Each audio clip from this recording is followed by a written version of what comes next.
This WA Racing update is brought to you by Tab Touch. Better your bet with Tab Touch.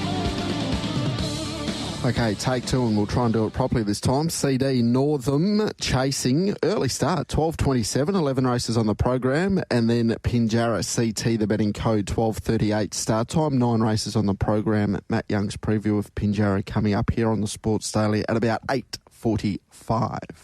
Make Tab Radio your station of choice each weekday morning from 5:30 with the Sports Daily. The old dual mouse system got me there. Yeah, it certainly hit the did. wrong button. That's all right. We'll bounce out of that. Yes. Need to quickly give a shout out to our tipsters. Friday, best bets for Chris, for Glenn Ingram, and also Dufficy. Yes. They all won earlier in the day. Yes. Our good man Sully, he was able to multi them up in excess of 26-1. Oh, wonderful. Well done, Sully. Hopefully Sully wasn't the only one that did that. Correct. Or wasn't the only one that followed them in, because you would have had a nice start of the day. Very much so. And it was a big day, wasn't it? And it's only going to get bigger, because Saturday upcoming is a huge one, isn't it? We've got 2 group races, or 2 good races, I should say, at Ascot with the Eurythmic and also the Crawford.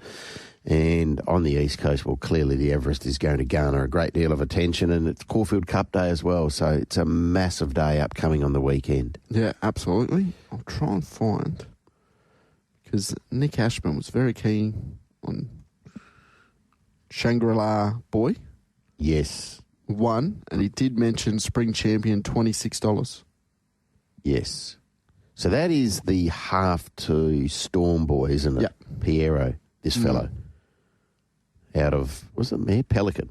Yes. Of course, well-known Storm Boy. So, yeah, no, jumped, ran, well-rated, spot to be there, Rose Hill, and gave nothing else a chance. It was an easy watch. All right, no marker with a Spring Champion just yet with Tab Touch after the weekend, so hopefully that comes back at some stage today. We'll be able to check in. Hopefully 1 or 2 of the listeners were able to take the $26 about Shangri-La Boy ahead of the race there on Saturday, because I dare say it will be a lot shorter than $26 now. All right, we'll kick off around the nation. Nick Markham not too far away. We'll also catch up with Richard Haynes, Tom Rehn and Tony Jones. As the working week begins, it is time to reflect on what made the racing and sporting landscape over the weekend. Reflecting on the highs and lows of this racing and sporting nation. Rod Marsh is saying no, mate, but I'm sure he's going to bow an underarm delivery. This is possibly a little bit disappointing. Can the Swans do it? Simon! Who would have thought the sequel would be just as good as the original? But a champion becomes a legend. McCovey never has won it. We go around the nation. Here's Aloisi for a place in the World Cup. For us. He scored! Australia have got it!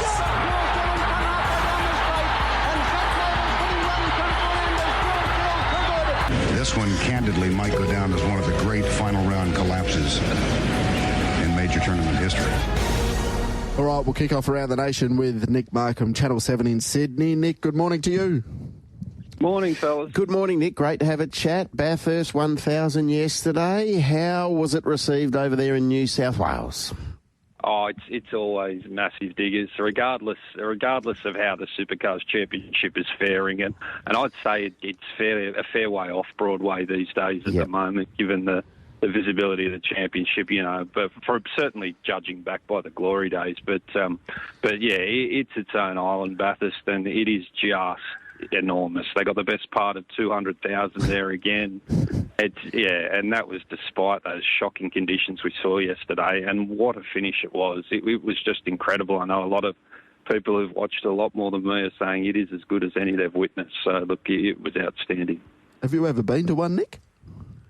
I haven't. No, I've got to get up there. I'm always back in the studio producing our coverage. Like Seven's been the broadcaster for almost all of the 18 odd years I've worked with Seven, and I still haven't got up there on the mountain. So look, it's definitely on the bucket list. I've got to do it. I've just got to get out of the office. Are you a beer or a bourbon man, Nick?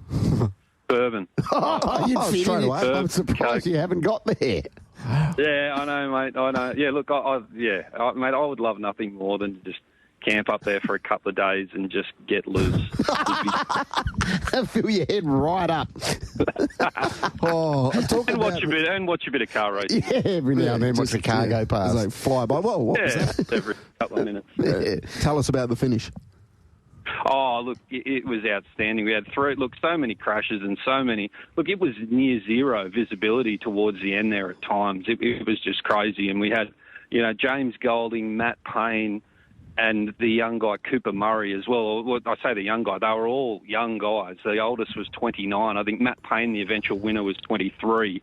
And Cooper Murray was 24. So 3 of the rising stars of the sport fought out the finish after a lot of the big guns fell by the wayside in those chaotic conditions, so many crashes. And then we saw an incident between Murray and Golding towards the end that cost Golding a 5-second time penalty. And so he was first across the line, and Matt Payne did a bit of a Stephen Bradbury. He was second over the line and within the 5 seconds and got elevated to the win. And look, a great effort to win the Bathurst, the Holy Grail in those conditions at age 23. So, yeah, look, a great young Kiwi talent, Matt Payne, teaming up with Garth Tander, who that's his 6th. So, yeah, look, a great performance from those two. Now, rugby league, it just continues on. We know there was some action up there in Port Moresby, probably more important now, Nick, than we have seen in years gone by, given what's on the horizon. But the Prime Minister's 13 was a bit too strong, as expected. Yeah, exactly right, because it's as you say, and they actually announced the name for the expansion team yesterday before that game, the Chiefs. They'll be known as, and look, it's such great scenes up there with the absolute joy in that crowd when Dudley Dotoy scored an early try for the PNG side. They just went wild. And look, yeah, as we've spoken about before, it's the only country where rugby league's the national sport, and those guys are just rock stars up there. You saw all the posters. There's a young guy called Cooper Bai. He's the son of Marcus Bai. You might remember him, played for the Storm. He was a real trailblazer for Papua New Guinean players. He was just a tank and a real strong winger. He is going to be he could be the Prime Minister of that country. They just love him. Yeah. He is going to be a big NRL star. He plays with the Titans. He debuted in the last round of the year. Some of the guys up there, Kieran Foran in particular, who's played a lot of footy with a lot of great players, reckons he's as good as any young player he's ever seen come through the system. And look, he's just going. Like, I think he'll be the face of that team eventually. Look, they love him over there. And yeah, look, it was just amazing seeing that sort of love for rugby league. As you say, the Aussies a bit too strong. We had a few Kangaroos players in the squad: Mitch Moses, Keon Kalamatangi, and a few others. So it was expected that they would get the job done. But it wasn't easy. And the one thing they might be lacking a bit of skill to compete at the top level, but they are tough, these Papua New Guinea teams. And look, yeah, they certainly were that again. I think the boys would be waking up a bit sore today knowing they'd been in a battle. You're pretty confident that side in the NRL is going to be a good success then? Oh, look, there's a lot of challenges, no doubt. Look, and 2028 will come up pretty quickly. So, look, I think it's very much a similar case to a lot of the challenges the Perth Bears face. They still can't sign players yet, and look, building a quality squad takes time. And look, it's certainly, we're going to see how the Perth Bears fare. If they can cobble together a remotely competitive squad for their early seasons, that'll be a phenomenal effort just in itself. So I think they've got to take the long approach, and look, there's going to be there's a lot that needs to be done with PNG Rugby League. They've got to be building a compound that players can live in. What and all about that, Nick? stuff. Yeah, the livability and that with family security up there. How much of a factor is that when you're trying to entice a young player or a good player with a family to go there? Yeah, it's going to be a massive challenge for sure, and I think that's why they've flagged the prospect of tax-free income. So, look, I think it would be a real change or a real tough adaptation period for them. But they look at guys and they say, look, you can get 40% or whatever on top of whatever your contract value is with an Australian team, and that would be substantial for a lot of players. Yeah. And Yeah, that's the big carrot for them. But you're right. It's going to be... Look, there'll be a lot of players who won't want to live over there in those sort of conditions. It might appeal to players that are older and more settled with families and stuff that might not want to live as much, if you know what I mean. Yep. Like, who are more settled in that respect. But yeah, look, it's one of the big challenges, no doubt. And look, they're going to have to. It's the same as the bear, like not the living situation, but look, it's going to take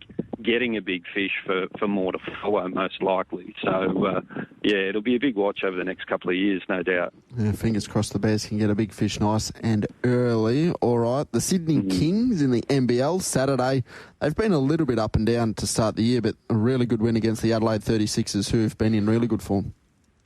Yeah, exactly right. Look, yeah, they have been up and down, and they were well beaten by the title favourites, Melbourne United. So it was good to see them bounce back in that game. But look, we know what a talent Kendrick Davis is, and look, as guys like Matthew Dellavedova and Kendrick Davis build that combination.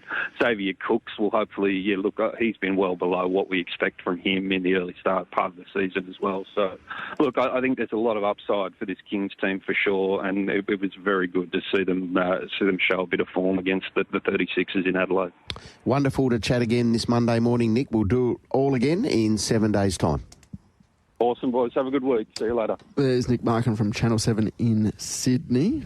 You'd be happily volunteering to go up there and camp in the mountain, Bathurst? Yeah, it's not my cup of tea. I've been to Bathurst once when I was working over there in Sydney, drove up the hill. When the race was on? No, it was actually races, but horse racing. I went for a horse racing meeting covering that for AAP back in the day. But covering a Bathurst meeting? Yeah, it was a Bathurst meeting. I'm not sure. Why? That was back, it was when... I think there must have been a major race or a race of note, and covered it, put it on the wires, and people could pick it up and all of that. But right, it's just a interesting town. It's just everything's geared around naturally the car race. They've got everything else there, but it's for 1 week of the year it's massive. So it's a fair drive. Yeah, it's a fair drive. Oh. For those drivers, it is. Keep going around the same circuit. Go around the mountain. Yeah. But Nick touched on an interesting point there too, just the sort of visibility of the sport. And the supercars, of course, you can only watch it on KO or Foxtel for most of the year, outside of sort of their major events, which is on Channel 7 on free-to-air. And a lot of sports have sort of gone that way, and it hasn't really worked out for them. No. You're thinking A-League. A-League one. Unfortunately, a lot of the rugby's on Stan. You have to buy Stan to watch a lot of the union. Yeah, yep. I understand that they probably sign lucrative deals, and at the time it helps. But even a bit of the cricket, international cricket with Australia, and you can lose a lot of viewership very you quickly. lose a lot of eyeballs. Yeah, and if you lose the eyeballs, then you lose the discussion like what we're having now. It's not that water cooler debate, and then all of a sudden accessibility you've got to so many other sports, people just jump ship really quickly. Yeah, exactly. So you need to be very careful with that, I think.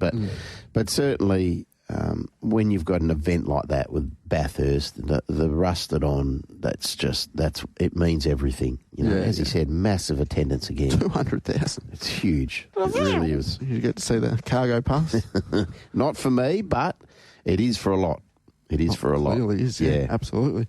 All right, what is for you? Sydney racing, though, Diggers. And we had some on Saturday. We'll catch up with Richard Haynes to dissect it all. Rich, a very good morning to you. Yeah, good morning, gentlemen, and good morning to all the listeners out there on a Monday morning. Not sure we'll get 200,000 people at Randwick on Saturday, but we'll get a big crowd. It's meant to be. I always think it's interesting when they say it's sold out. Well, you don't really want it sold out. Just let them in. The more the merrier, I think. I don't know. You want to see Randwick totally. But I know there's catering and everything like that, and how many people can handle. But, I'm sure there'll be some tickets flooding around for Everest Day this weekend in Sydney. It is a glorious Sydney morning. The forecast is good. But, of course, we did race at Rosewood Gardens on the weekend just past. Well, is Kaying Rising going to be there on Saturday? Of course he is. There's no problem here. What was going on? Yesterday. Although sort of mid-afternoon yesterday and into the early evening, he had a leg hanging off. He wasn't eating. He was this. He was that. Meanwhile, he was tucked up. in his box there at Canterbury, ready for a little workout this morning. I mean, yeah, social media can throw up all sorts of curveballs, hacked accounts, putting out misinformation and that kind of thing. And it was enough to, have markets suspended for a little while. There was no doubt that at a time late yesterday afternoon, money was coming. Quite a bit of money was coming, win and a lot of place money for other runners in the race, which, the tab traders thought little on the unusual side. Is everything okay here? And the money kept coming for other horses. So betting was suspended. Things settled down. Betting was reopened, and he was reopened as $1.75 chance in the race. He was $1.50 yesterday afternoon, so he's now $1.75. There has been money for other runners. But as to all, there's rumours about the horse's welfare and how he is, I think that was all put to rest this morning with a beautiful Canterbury gallop. He looked great. Anyone can have a bit of a hunt around the socials for a David Hayes interview this morning from Canterbury, and if the trainer's happy, we should be happy. Yep.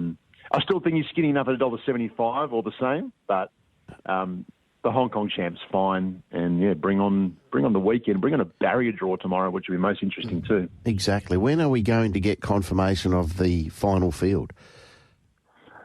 We've probably. Well, this is the thing. I mean, we're still waiting, I think, on one more horse to go into the race. I think the feeling is that Giga Kick won't be that horse. I'm claiming to stick to the plan of going to the Champions Day Sprint. I think Marzu might be in the mix. The people with that slot have Jetabil as well. So, look, we'll see what happens. There's one to go. Hopefully we know more today.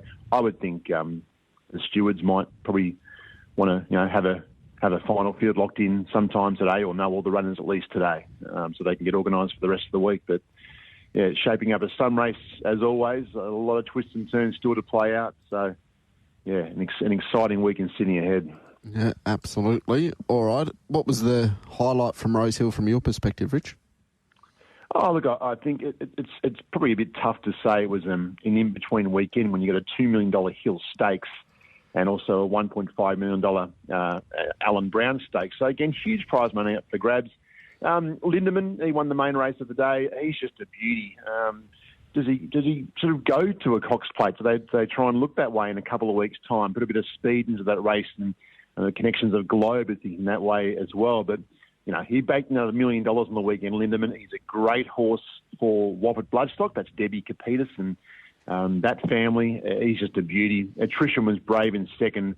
Mason Louis flying home a great run to third. But look, I suppose Lindemann was probably the star of the show, and we'd all like to own a horse like Headley Grange, the Alan Brown Stakes.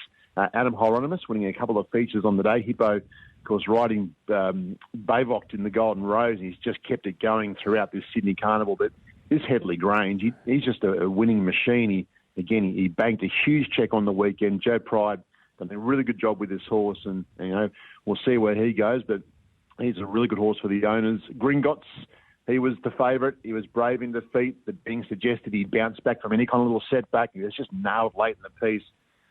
General salute, Tabby Time good as well. But yeah, deserved winners of both the features. Headley Grange, he's a beauty. He never runs a poor race. And Lindemann has been butting heads with some of the best of late parades. So gets a good win on the board. Talking of Adam Hieronymus, he was aboard Shangri-La Boy, who was very, very good at start number 3 only in the Group 3 gloaming. Yeah, he's a Piero half-brother to Storm Boy. So, good pedigree around him, and he can stay a bit as well. Adam just knows how Gay and Adrian's horses are to be ridden, and that's usually up near speed somewhere, rolling along. Just his third start in a race, he was fantastic on the weekend. They'll have a good look at the Spring Champion Stakes with him. They have to on a win like that. The Pearls was good in second. San Giovanni was good in third, and Mitch and Desiree Carney, She's a Diva, big odds. So second, third, and fourth were all big price. Wonder what the form's like out of the race, but yeah, as you say, all we can do is what Shangri-La Boy has done, and he brained them. When a 3-year-old's going that well, no reason why 2,000 metres won't be a problem for him in a couple of weeks' time, and just start number 3. So he's a pretty exciting colt for the connections. The Roman Consul, race number 4 on the program. Rich, Hidden Motive was the winner and sort of continues this trend of these 3-year-old races that they can sort of bob up out of any sort of form line. It seems to be a common thread in Sydney and also in Melbourne.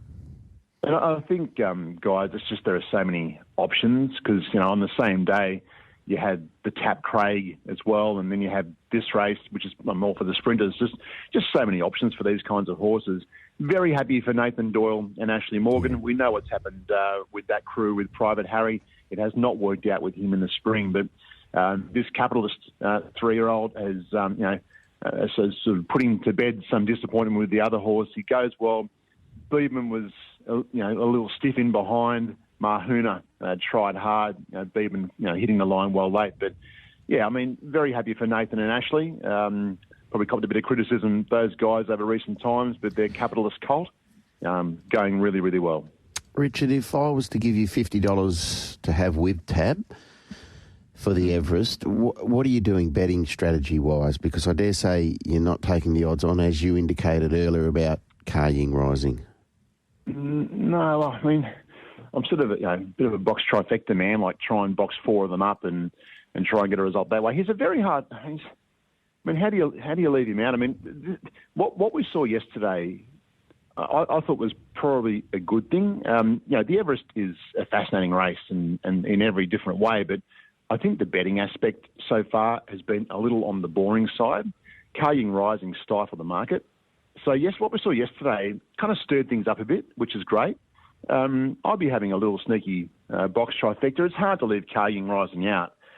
Gee whiz, what if we get to the 200 metre mark and he's sort of loomed up to overpass and he's not really going past him? Like, what happens there? I think everyone thinks he'll just let down and away he goes.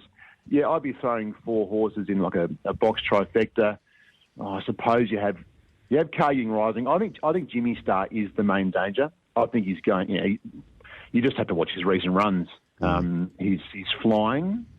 If I'm looking for a bit of value, I do think War Machine has a bit of sense of timing about him, and I'd be very reluctant to overlook Lady Shenandoah. She's a $13 chance. Forget Moonee Valley. She could easily bounce back. She's just been forgotten about, and she's outstanding. So I'm leaving out Jolly Star and Briassa. This is before a barrier draw, but I'd sort of box 4 of them up with the $50 and see how we go. Car Ying rising, Jimmy Star, War Machine with a sense of timing, and Lady Shenandoah. But you're leaving out the good grey horse and Jolly Star. Angel Capital didn't appear to trial that well, but he just might be a race day horse. And Tempted was amazing in the run to the Rose and chased home the good colt last start. So what are they doing coming up?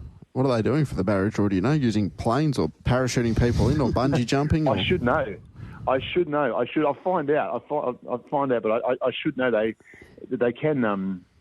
It can be a bit of a surprise as to what they do when it comes to racing New South Wales and barrier draws. But I don't know. I don't have any numbers on the sale. They've done the Opera House. They've done drones.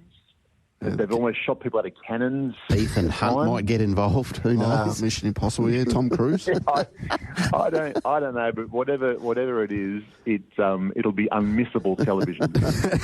I think. And I'm waiting for the late call up to the Everest ball. My man James Harron, he can sometimes flick you a text saying, "What are you up to?" But I haven't received that text yet, so I might be giving the ball a miss this year. But, I'm looking forward to. And that's just fine. It's a big week. It's a busy schedule. Big week for Tab. Got a main sponsorship with this race, and they've got Jimmy Star, and it'll be green across the board there at Randwick on the weekend coming up. Yep. Prepare your vocal cords. Yeah, no, bring it on. And, that King Charles, what a race that's going to be. We see Lake Forest taking on some of our good horses here. Pride of Jenny, can she put the King's Trophy in alongside the Queen's? Fangirl, 280 favourite, Mr. Brightside. Chaywolf might just bounce back and beat them all here. It's some race for King Charles as well. So great day. Kosciuszko, country horses, front page, 350 favourite, clear thinking. Yeah. No, let's just hope it's a good week weather-wise, and Michael Wood and his team can get that track just how they want it for the big day. Absolutely. We'll chat next week. Thanks, Rich. Pleasure, guys. See you then. Have a good week. Thank you. Richard Haynes there from Sydney taking a look at everything there. You're expecting Chalwolf to bounce back? Yep. No, he's a warrior. On the Sports Daily, the Shayne train's coming into the station. Here's Shayne Williams with his winners for tonight's WA Greyhound Racing. Shayne Train, how do you do? Yeah, good morning, boys. How are we? Not bad. How are you? Yeah, really well, thanks, Dix. Back home in the land of living. Back home? What did you make of your boy on Friday evening? Oh, look, I was a tad disappointed in his run, Diggers. I don't think, to be honest, Wentworth Park is his track. He didn't seem to go really well there at all, actually. But we're back home now, so I'll never die wondering, Diggs. No? I'll have a crack when I can. So, look, when you got a dog that's going well, and these races only come around once a year, so, we give it our best shot, but we just weren't good enough. How's the liver since you've returned? It's in a little bit of pain, but it had got a rest over the weekend, that's for sure. Probably needed it. It's too busy to even think about it, but yeah. It's well at the moment. Well, that might be a stretch, Shayne. It's just recovering. It's just a lot better than it was last week, that's all. Yeah, for sure. Righto, let's talk Greyhound Action WA today and get your 3 plays, please.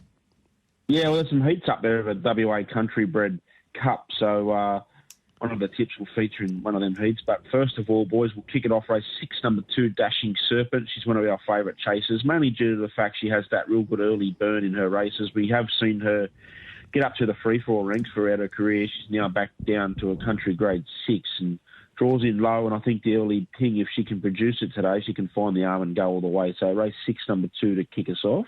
Where's the next one? Yeah, in one of them heats, race 8, number 6, Transcendent. Not sure how well he's going, but he's coming out of some hot races up in town. That losing streak of 12 isn't ideal, but this really does look a big grade drop for him, and hopefully just the confidence booster he needs to get things back on track. He's a winner 4 or 6 at the venue, and it won't be easy. I don't want to take silly odds, but I do think he does look a class above Transcendent, race 8, number 6. Okay, and your final, please. Yeah, race 11, number 3, Paid in Full. He's now third up from a lengthy break and should be nearing peak fitness. Very good last week when runner-up from box 6. I think the move closer to the fence is ideal, and we have seen him go as quick as 17:21 here in the past, and this does look a nice race for him to get back into the winner's circle. Race 11, number 3 to finish us off. All right, who's the best? Oh, I'm going to go Dashing Serpent, race 6, number 2, just with that good early speed, so hopefully he can find the front and go all the way. Some good value there. I think I sent around about $3.50, so hopefully I can stay around that price. Okay, lovely. Well done, Shayne.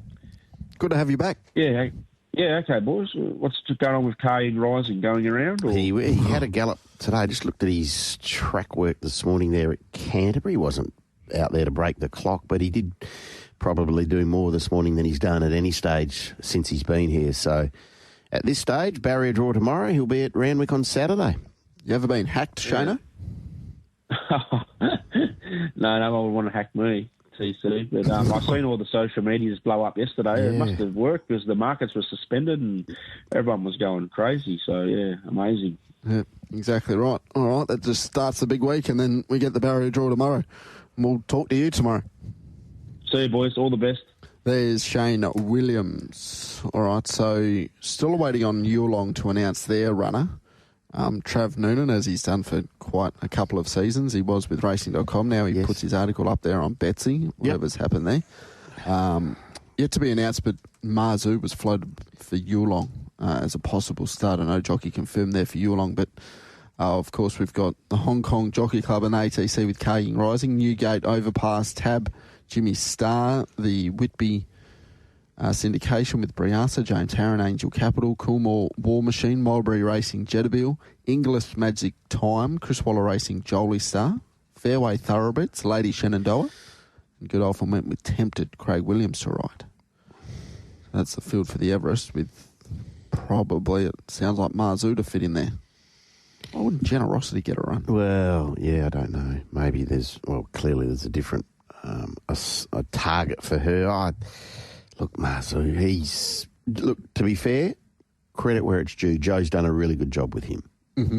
But he's 3 runs back this time. He's run 5th of 11 in the Heath behind Tropicus and Arkansas Kid. So it's not bad form. And then those 2 Sydney runs. 4th in the shorts, Jolie Star, Briasa, and then the other day behind Briasa and Jimmy Star in the Premier when he ran 3rd, beaten 3.5. So he's got the Everest contender form line, but you would be dead set falling off your chair if Marzu's running top 3 in an Everest. I think ideally they'd probably go with Giga Kick, but I don't think the connections would want to back him up after everything he's been through after a week. I thought the talk of an Everest after he won there on Saturday. Now he's clearly good enough, but what he's been through would be a massive effort. I'm not sure what his fractions were, but I reckon his sectionals between, say, the 350 to the 150 Giga Kick or the 400 to the 125 would have been electric. And then he just looked like he was sort of throttled down, but I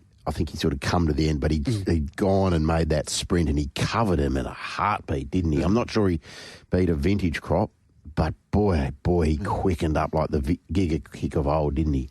The manner in which he won suggests he's going to win a very good race again still in his career, which I probably didn't think would ever happen I'd again. agree with that, yeah. So, he was terrific on Saturday. Great to have Giga Kick back. There's some other likely fields there. Betsy.com.au, you can find all those at Caulfield Cup. Buckaroo still a question mark after that run on Saturday, which was a little bit plain. Not sure the race was really run to suit that 4-horse field, but wasn't his usual Buckaroo. No, and the mares, that's a couple now. Treasure of the moment, isn't it? Yeah. Chased home Pride of Jenny. It's probably not the way you'd like to come back to racing, having to chase Pride of Jenny and then clearly didn't bounce out of it. No, and just that little mid-prep colic battle. And just hasn't gone right. No, it has not. Horse racing, how good. All right, we'll cheer up the mood. We'll head to Adelaide with Channel 9. Tommy Rehn joins us. Tommy, good morning to you. Taylor, Diggers, how are you, boys? Hope you had a great weekend. Likewise. What's going on in the space Calamarchi in Brisbane? Seems bizarre, doesn't it? Look, he's a very good player. I don't think there's any doubt about that. I'm not sure if he's a star player, with all due respect to him. 2-time premiership, great final series, particularly last year, and really solid again this year. But I don't know. Look, and maybe, we're a bit blinded by it being over here in Adelaide, but a first-round pick seems like a lot. I don't know. Maybe I would have thought a second-round pick, which is what Adelaide is offering, seems fair, but this one looks more and more likely, boys, that it's going to go down to the wire. Yeah, absolutely. So the Lions obviously want the Crows pick 16, but they don't really want to give that up. We were talking about it a little bit earlier on, Tommy, that it probably makes these deals a little bit tougher with Tasmania coming in because those future draft picks, you're just not sure what they're going to be worth. Yeah, exactly. So, getting those earlier picks, right now are pretty important, aren't they, Taylor? So that's why, the Crows, I think, are reluctant to give him up. Look, whether or not there's an exchange of picks to perhaps try and, facilitate this, or maybe even a third party, but I'm still pretty confident this one will get done. As you guys know, we often do get to the pointy end, so I think it will still happen, but it's just a matter of, perhaps having to wait until a little bit later towards the deadline, which is fast approaching Wednesday night. That said, I still do think it will get done. All right. Now, Zach Butters will remain at Port Adelaide. Is that correct? Yeah, I think that'll happen. And there has been a couple of schools of thought on this, Diggers, that perhaps it would be in Port's best interest to, trade this year, given they might have a little bit more currency. But I think there's still a genuine belief from people I'm talking to within Alberton that they can keep him. It's a tricky one. He's got very, very strong connections family-wise back home. So I think there is that genuine pull to keep him, back in Melbourne. But it's got to be, I think, a case of him playing in 2026, and then that'll obviously be a huge story over the next 12 months. What's the state of play with, say, Zach and Josh Carr and their relationship, because they're about to embark on their first season as, the rooster in the hen house, i.e. Zach, and I mean that in a nice way, like the best player at that club and a rookie coach, because they'd be similar personalities, wouldn't they? Yeah, they are, both really tough, sort of, Josh was a great player. I think, with all due respect to him, not quite as skillful, but they played in a similar type of spirit and in a similar way, Diggers. So the relationship's good. It's really strong. I do think it's just a genuine case of Zach, if he does, pull that trigger and go home, wanting to be closer to home. And look, he'll obviously be paid handsomely. I know the power of moving heaven and earth to try and convince him to stay at Port. He's seen by many as their spiritual leader. It's going to be tough to keep him, but I know they're working overtime to try and do it. And I think that will help. I think there is a really strong relationship with Josh Cart. That said, Zach was very, very close with the previous coach, Ken Hinkley. So it's going to be a tall order, I think, for the power to keep him. Are you expecting them to bounce back next season? I do, actually. So much is reliant on, availability of players, health. But they were hit pretty hard, I thought, with injuries this season. Should have a softer draw next year, get a full year out of players like Jason Horne-Francis. Look, Sam Powell-Pepper being out for most of the year, if not all of it, will certainly not help. But I think the availability of other players should definitely assist them. So I think Port will bounce back. Not sure if they'll make the top 8, but I think they'll go very close. All right. Can we switch codes and talk basketball? It didn't work out for the Adelaide 36ers against the Sydney Kings over the weekend. The Kings winning in pretty emphatic style, it must be said. But the Bryce Cotton effect, how has it been?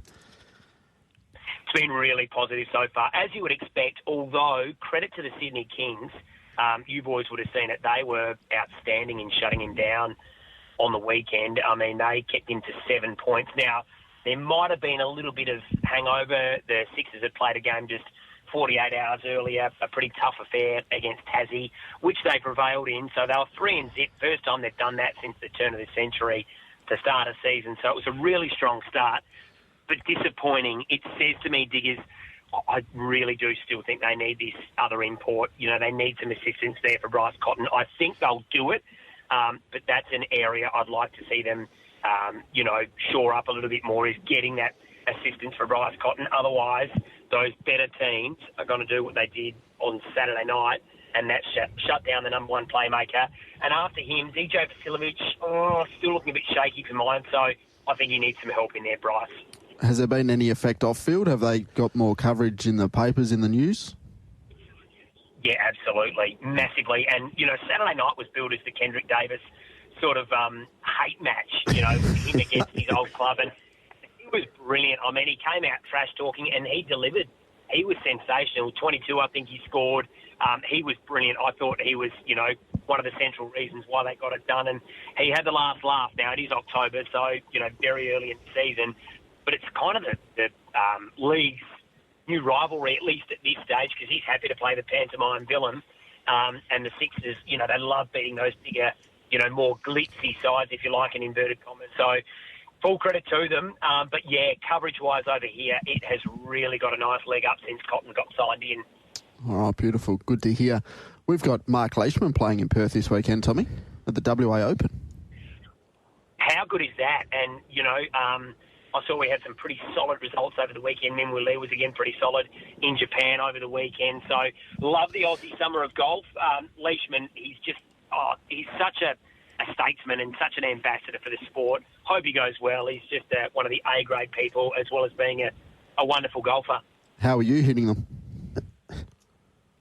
I'm not going so great, boys. I think I've drifted out to 14 at the moment, so need a bit of work, but hopefully it'll come back soon. What's the main issue with your game? And clearly 14's a very good... That's nothing wrong with 14, Tommy. Where do you fall down, Tommy? Oh, it's a great question. I'm terrible with the irons. The driver's actually one of my better clubs, and putting, boys, I am horrific. I can fall whack from 10 feet. I can do it. Oh, I'm glad, Tommy. Because I play weekly with TC, and he gets a lot of mirth out of how inept I am with the flat stick. You've never seen someone slice a putt 3 metres, Tommy. Diggers can hit putts in directions I didn't know were possible. Well, Tommy and I should play because we can have a putt-off and it'll be some sort of a saga. I think I missed one 2 weeks ago. I'm not kidding, from maybe 8 inches. Oh, jeez. That's old hat here, Tommy. It was... I think I missed the hole. It was one of the... and it was on the teams as well. I had the members doubled over in absolute hysteria. It's a stupid game. Sorry, it's early on a Monday. We've opened up those mental scars. It's probably not the right thing early on a Monday, but we'll talk to you next week, Tommy. Good luck. Thanks, boys. There's Tommy Rehn. It's good. Channel 9 in Adelaide. Another bad You're not putter. alone. Oh, I know. You're How not good's alone. that? You're up and about. So it was a tough week last week. I'm wrapped.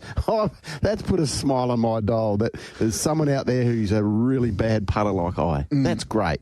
Yeah. That makes me feel so much better. So it was a tough week last week. So what did we do? We thought, oh, no, we'll go and play golf.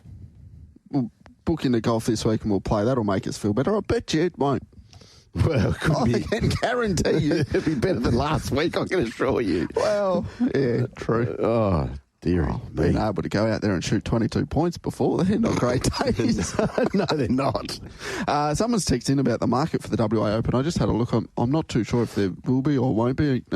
Might be able to get in touch with someone. That. What price would he get? Like, I don't know the composition. I don't know the field. But if it's Mark Leishman and he comes here, he's going to be favourite. So what price would he be in a WA Open? He's at Mount Lawley too. He'd be in there. He would overpower that course. He'd be $2 would be a good price for him, wouldn't it? Like We've played there a couple of times. Gee, this hole's long. He'd say, he'd make that course. Yeah, it's a great coup for the WA Open to have Mark Leishman here. Yeah, exactly right. Tony Jones would have the sort of mental capacities to play really good golf, I'd imagine. TJ, would that be fair? Completely unfair. Where do you even want to start in unpacking that statement?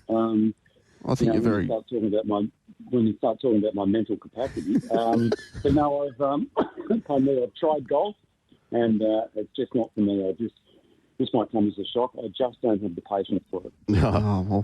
Yeah, emotionally very stable, TJ. That's what I was thinking, because myself and Diggers, we can get quite amped up, and then the game goes to you know what.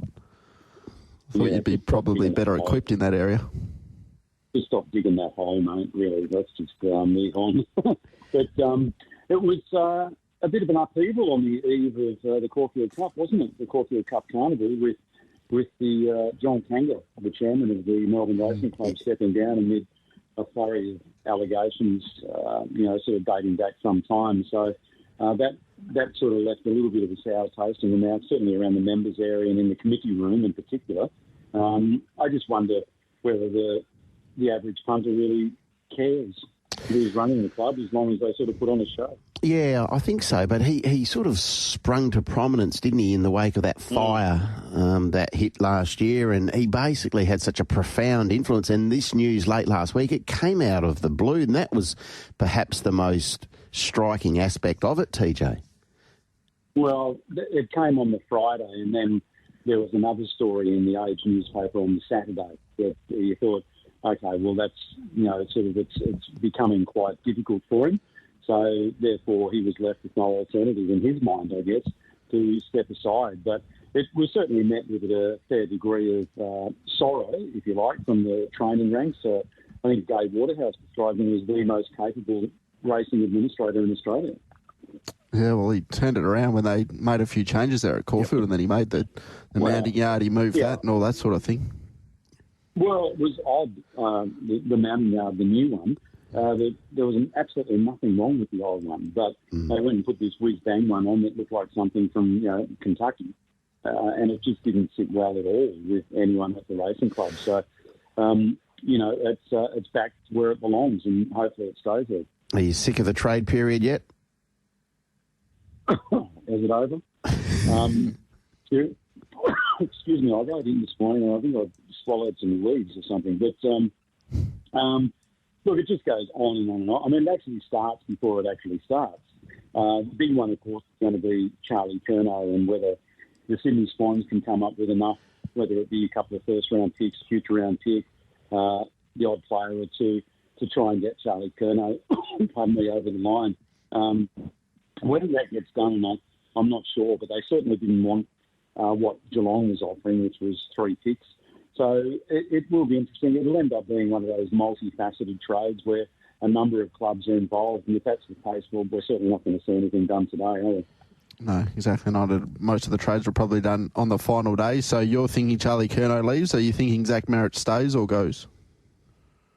Well, sorry, guys. I think Zach Merritt stays. I mean, the club wants him. There's been a change of administration there, certainly in terms of the presidency. So Andrew Welsh will be moving heaven and earth to make sure he stays. We spoke with him on the red carpet at the Brownlow, and it sounded like it was a bit of a farewell speech to the fans, as it was at the best and fairest. So, it can change. I mean, we went through all this with Christian Petrarca last year, if you remember, and for all intents and purposes, he was gone, and then he ended up staying, and it was happy days again. Not so much now, but it was at the time. So it wouldn't surprise me in the slightest if Zach Merritt stayed, but I think Charlie Curnow, I reckon they'll get that deal done and he'll end up in Sydney. The other interesting one is Jai Simpkin, the North York captain. I was just going to ask you that, TJ. One, I know you're pressed for time. One last one was, would you be happy with Jai Simpkin at the Collingwood Football Club? Well, I think he would add a bit to the midfield, wouldn't he? I think he'd be a terrific acquisition. But whether he's going to get $1 million a season or not, which I heard he was on at North Melbourne, which I was a bit surprised about, I don't know. I don't know whether he'd be prepared to take a hefty pay cut and, join a club like Collingwood, where obviously he's going to get more of a crack at a premiership than he would if he stayed at Arden Street. But just incredible. I mean, I think it would hurt North Melbourne immensely, would it not? Well, it'd just be another instance of a good player leaving that football club. They just have. They just walk out the door, and you just have to ask what's going on there at Arden Street, because something's not right. Well, and they can't entice anyone. That's the problem. I mean, if people are looking at the club and they see the captain leaving for potentially less money, they'd be thinking to themselves, well, is this the right fit for me? Unless you are absolutely desperate to maintain your career in the AFL. Yeah, and then Collingwood have got to come up with something to satisfy North Melbourne, and I'm not sure how they do that, but we'll keep an eye on that one. Thank you very much for your time, TJ. We know you're very busy. All right, good on you guys. I'll talk to you later. There's TJ from Channel 9 over there in Melbourne. That is an interesting one that popped up late last week with Jai Simpkin. He's a good, solid player, Jai. He covers the ground okay. He's not exactly fleet-footed, but if you had a choice, if you're Collingwood and it was he or Jack Steele, maybe you take Simpkin over Jack Steele because he's a bit of a trundler, Jack. I think so, yeah. You've got enough Jack Steeles in the midfield, I would have thought. But they're also sort of inquiring about, is Rowbottom a chance? Is Florent a chance? So Collingwood's looking to bolster that midfield, which is probably understandable to an extent. Yeah, well, they have to go through free agency, don't they? Because they're not going to get any top draft picks for a couple of years. And then hopefully for them, they don't fall out when Tasmania get in. All right, approaching 7 o'clock, we'll hear from our sponsors. Be back very shortly. What happened on this day in years gone by? Okay, big day in history, it must be said. Born on this day, the former PM of the UK, Margaret Thatcher, 1925. 1941, the American musician Paul Simon was born. 1971, Sacha Baron Cohen, the British actor, comedian. He was also born on this day. Now, few events in history. 1943, this day, Italy declared war on Nazi Germany. I remember this film. It wasn't very pleasant. 1972, on this day, a flight chartered by a Uruguayan rugby team crashed in the Andes Mountains of Argentina, and the wreckage was not located for more than 2 months. The incident garnered international attention, especially after it was revealed that the survivors had resorted to cannibalism. It was depicted in the film Alive. You didn't see that film, TC? Jeez, it's a bit early for that. You didn't see the film? No. Oh, okay. On this day, 15 years ago, amid great fanfare, Chilean workers were rescued 69 days after their mine collapsed in the Atacama Desert. I remember that. You remember that? 69 days. That's a good effort to still be alive. Yeah, exactly. Now, there are a couple of major sporting birthdays, but you can touch on those after 8. Still one of the great mysteries, the Malaysian flights that they didn't find.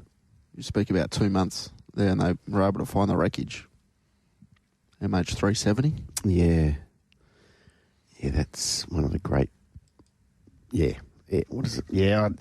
I think there's a documentary on Netflix about that, but it's just... Doesn't tell you anything, does it? Because we don't have any solution. You don't have an answer. More confused. Yeah, I know, yeah.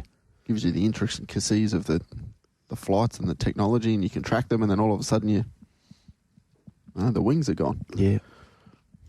Make Tab Radio your station of choice. Each weekday morning from 5:30 with the Sports Daily. Welcome back to the Sports Daily. Taylor Courtland and Digby Beacham with you. A few text messages to get through. We will catch up with Matt Welsh to dissect Caulfield very, very shortly. Caught up with him this morning. That is a little bit of a pre-record. And then Adam Durrant will also chat about Belmont. Ascot. Gee whiz. Didn't think I'd do that one. Bluey's text in. He was happy to knock Buckaroo last week as a non-winner, a teaser. Won't get my money.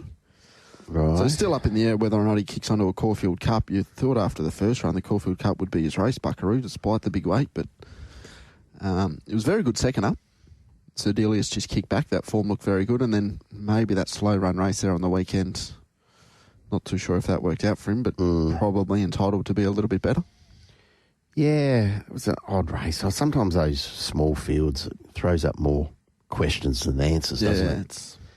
And that was the case again, I would have thought. Why is that? Well, I don't know. You know, you had Globe going to the top.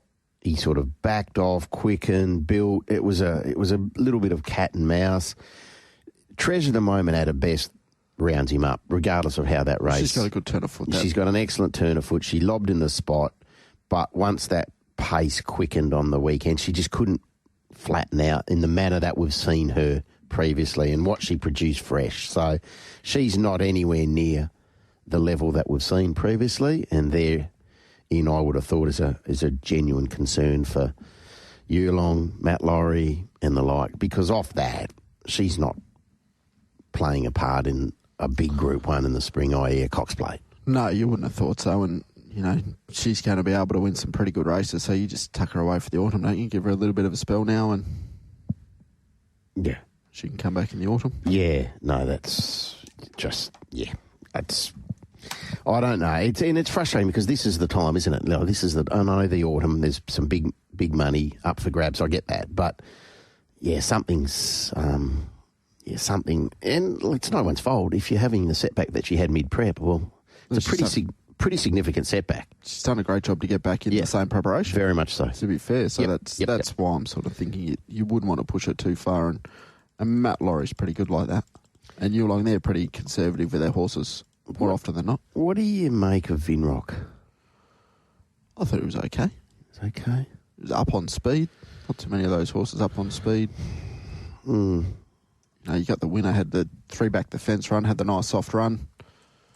Observer probably, you could make an argument he probably should have won. Yeah, I'm not sure. I'm just not sure. Look, he's a Group 1 winning colt. I get that. You know, I do. I just, and he'll have a career at stud and he'll be fine because he is a winner of the size. But I look at what he's done. Like he was perhaps a little bit unlucky in the start. Things didn't go according to plan on that occasion. There on the weekend, wasn't disgraced running fourth, but I'm just not sure he's right there at the pointy end of the good 3-year-olds. In a crop where we sit back and you hear a lot of the experts on the East Coast go, where are we at with these 3-year-olds? You know, they're obviously coming off that 2-year-old season and there wasn't a real standout juvenile last year in terms of the figures. The data doesn't back them up. No. And there's only been probably 2 standout as 3-year-olds, 2 tempted in a run to the Rose. Yeah. Over 1,200. Baywalk in a Golden Rose over 1,400 metres. So the 2 Godolphin horses are probably the 2 standouts at the moment. And if either or both of them, they'll dominate the market in a Coolmore if they both head there, tempted after a Everest, if they choose to kick on. You'd think Baywalk would go to a Coolmore if he does, and he'd be awfully hard to beat. I think so. He's trialled this morning, over 1,030 metres, and won his trial, so that's good to see. All right, Mark from Vic Park's got in touch. Diggers, please explain how a $1 million 2,000-metre race, Group 1 in Melbourne, has a pathetic field of 4. Yeah, it's a good question. Good question. Look, I'm not sure how we got here. Clearly, there was the Hill Stakes worth $2 million up there at Rose Hill. We've just had the Turnbull. You know, horses are building to a Cox Plate, so this one sort of sits where it does in the calendar, and it seems like it's not high on the agenda of a lot of trainers, clearly, obviously. No, well, it's weight for age 2,000 metres a fortnight before the Cox Plate. You'd think timing-wise it'd suit perfectly, but you've got the Hill Stakes for some now. I'm not sure there's a Cox Plate horse there. Lindemann might kick on just because he's in good form, possibly, and connections want to go that way. But if he's playing a part in a Cox Plate, something's gone wrong with a few key fancies. I'd agree, yep. And then the King Charles this weekend is worth a lot of money. Yes, 1,600, Mr. Brightside goes there and the like. So, look, there's a lot of top-end racing around that 16, 18, 2,000, be it a handicap, be it set weights and penalties, and also your weight for age. And this Might and Power, it just seems to be a race that's, as you said, a fortnight prior to the weight for age championship. We know there's Champions Day at Flemington, in November as well. We always talk about they're not machines, horses. You have to pick your poison, don't you? You can't just keep sending them around fortnight after fortnight after fortnight expecting peak performance upon peak performance. So something has to give, and unfortunately the Might and Power is a race that is not really all that appealing to many. And maybe 10, 15 years ago you might have run your horses consecutively, but with sports science and the way that's eked its way into horse training and being able to get your horse to peak on certain days, and, you benefited from 3 weeks between runs as opposed to 2 weeks between runs for some horses, or they go a month between runs. That sort of makes it a little bit more difficult as well. And it seems to be a more of a popular approach over there in the big time of the year, be it the autumn and also but particularly the spring, the 3 weeks. Trainers seem to enjoy the 3 week break more so than the stock standard 2 week, which we get here. Yeah, a lot. It's the 2 weeks, 2 weeks, 2 weeks. They do, a lot of less. So you've got So the 3 weeks they're quite happy. Like a Sir Delius goes and does what he does, and then he has a beautiful 3 week lead into a Cox Plate. Yeah. Having said that, the Asian Bow, which is the key lead up to the Railway Stakes, is 3 weeks. 3 weeks, it is. But then the following week you've got the Lustia at Weight for Age, and some horses will go there, and then they'll go into a thing. But you're right. Yeah, that is, and it's a tactic. It's a race which has been a beautiful platform, hasn't it, for Grant and Alana, Peter's investments over the years. So, it's certainly the 3 weeks is quite prevalent over there on the East Coast, in particular Melbourne. Yeah, Adam Durrant coming up on the Sports Daily after 7:35, and we'll dissect the racing from Ascot as well around that time just before we get to 8 o'clock. So if you've got any horses to follow or any questions, 0427 789 571. Time now on the Sports Daily to catch up with Matt Welsh as we recap the day there at Caulfield on Saturday. Matt, a very good morning to you. Good to be with you. All right, the Caulfield Guineas, Autumn Boy. Did you see that coming? Look, I think if you liked that Sydney form through the Golden Rose and what he did over the winter, he was certainly right in the mix, Autumn Boy. I must concede I couldn't get him as short as the market did, but look, he's a classy colt. The 1600 was right up his alley, and just a beautiful ride from Damien Lane. He probably got a little bit more forward than many had expected from the gate, used gate one and then peeled to the outside in the straight. And he showed a really, really good turn of foot, Autumn Boy. Lovely horse, and second year in a row, Chris Waller, Damien Lane have teamed up to win the race. I thought Planet Red was good in second. He finally got a race with a bit of tempo, and that really helped him. The hard watch of the race was Observer. Settled leaders back, and he just stayed there until final 100, 150 metres when he finally got clear. I think he probably wins the race with even luck, but that's obviously subjective. He's a horse that was only second up on Saturday. He was going from 1,300 to 1,600. I suspect they'll go out to the 2,000 metres next time out and then potentially onto a derby. So he was the run of the race for mine. A sick watch for those who backed him at around the $20. The other one I could follow out of the race guys back in the field was Nepotism. Thought he just got too far back. He hit the line quite well. But look, all honours with the winner. I've got to say, I've been suspect on this 3-year-old form throughout, and I still don't think it's a vintage Guineas. But look, he did what his dad did, Autumn Boy. I remember when the Autumn Sun absolutely bolted in 2018, and he's doing fabulous things with the stallion now. The Spruik Colts, Vinrock and also Wotan, what did you make of them? Yeah, I thought Wotan was disappointing. He was off the bit and struggling a fair way out. He had Planet Red's back in the run. Planet Red ended up finishing second, and Wotan wasn't able to make any significant headway. Vinrock, they went quite hard, but they did have the wind at their back early. Again, I thought he was just fair, probably in a day that it was no disadvantage to be up on speed. So Yeah, Wotan's sort of been a bit of an enigma since his demolition on debut. That was on a soft 7, so maybe just needs to get back onto tracks with Sting out. I also think the mile was always a query, and I assume they'll drop him back in trip now. Do you think nepotism goes up to the 2,000 metres?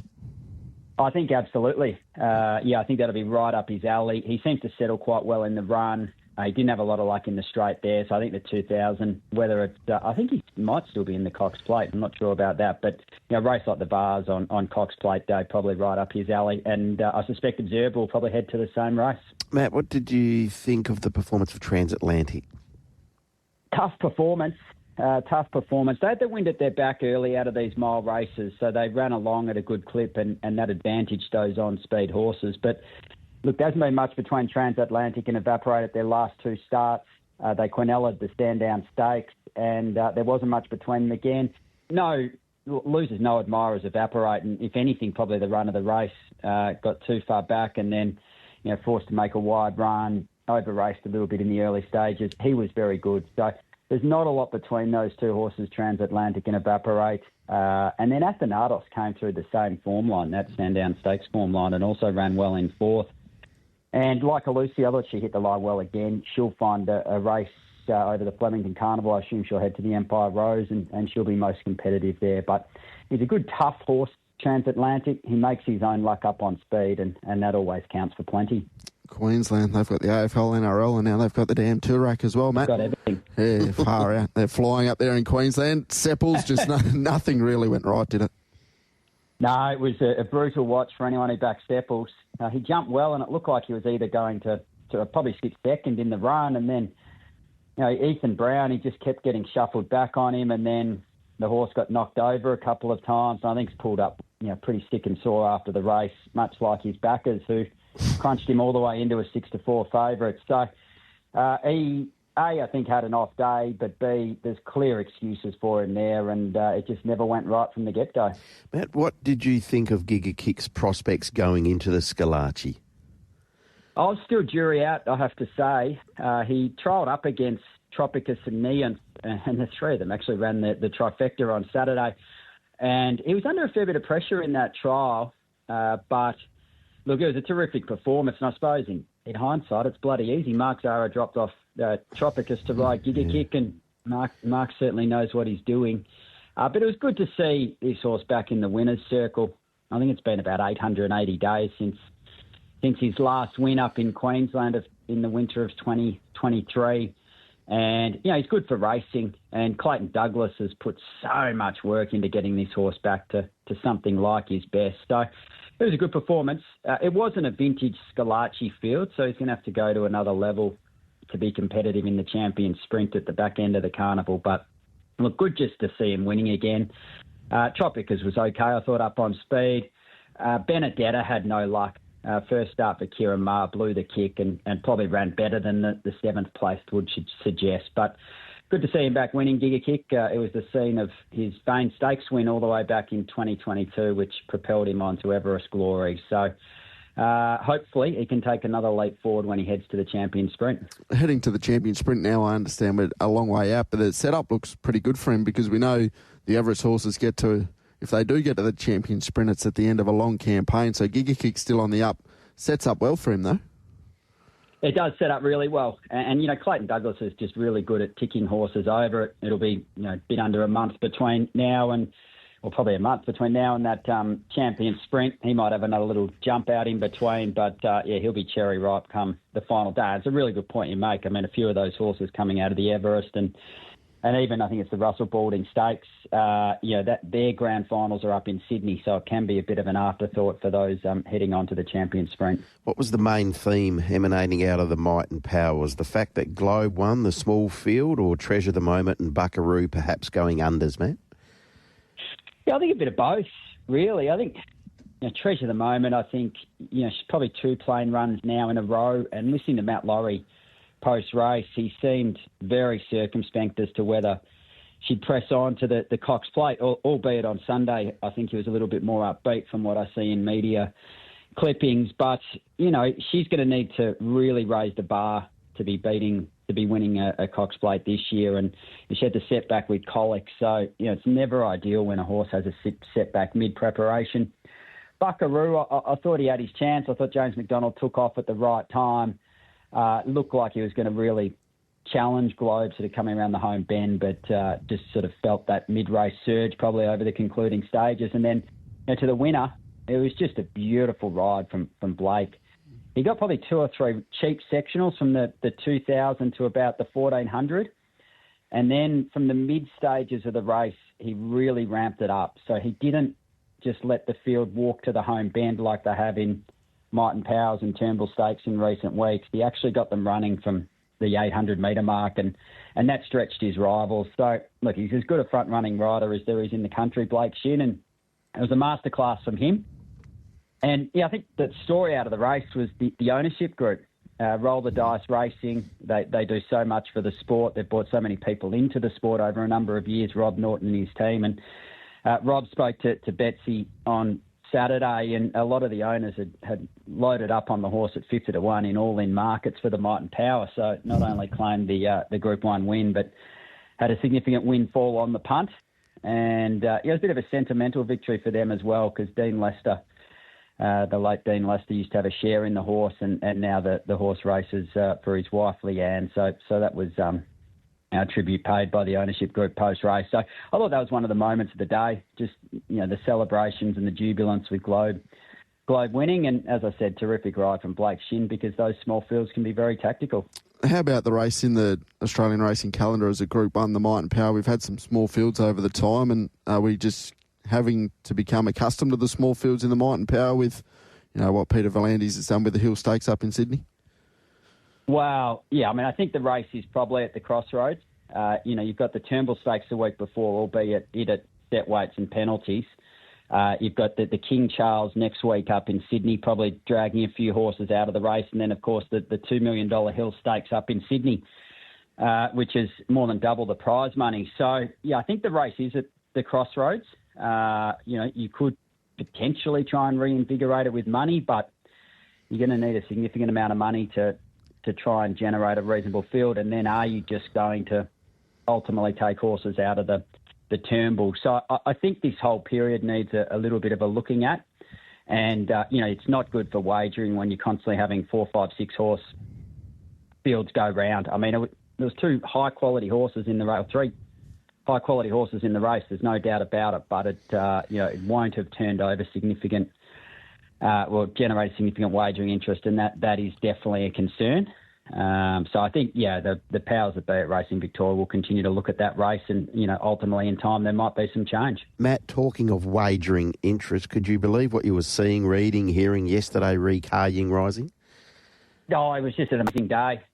Watching fluctuations on the exchange. At one point in the morning, I think Car Ying was about $1.70, $1.75, and then in the evening, we were sort of chatting, Chris Roots, Paul Tatnall and I, and he was out to $2.60 at one point. And, it's just what's so great about wagering, punting and racing. Obviously a rumour got out there and, some fascinating market machinations. So, look, it was a really interesting evening. Chris Roots has been out at Car Ying's track work this morning. Sounds like it all went very well. So, all systems go. David Haynes blamed a fake social media account for the sudden drift.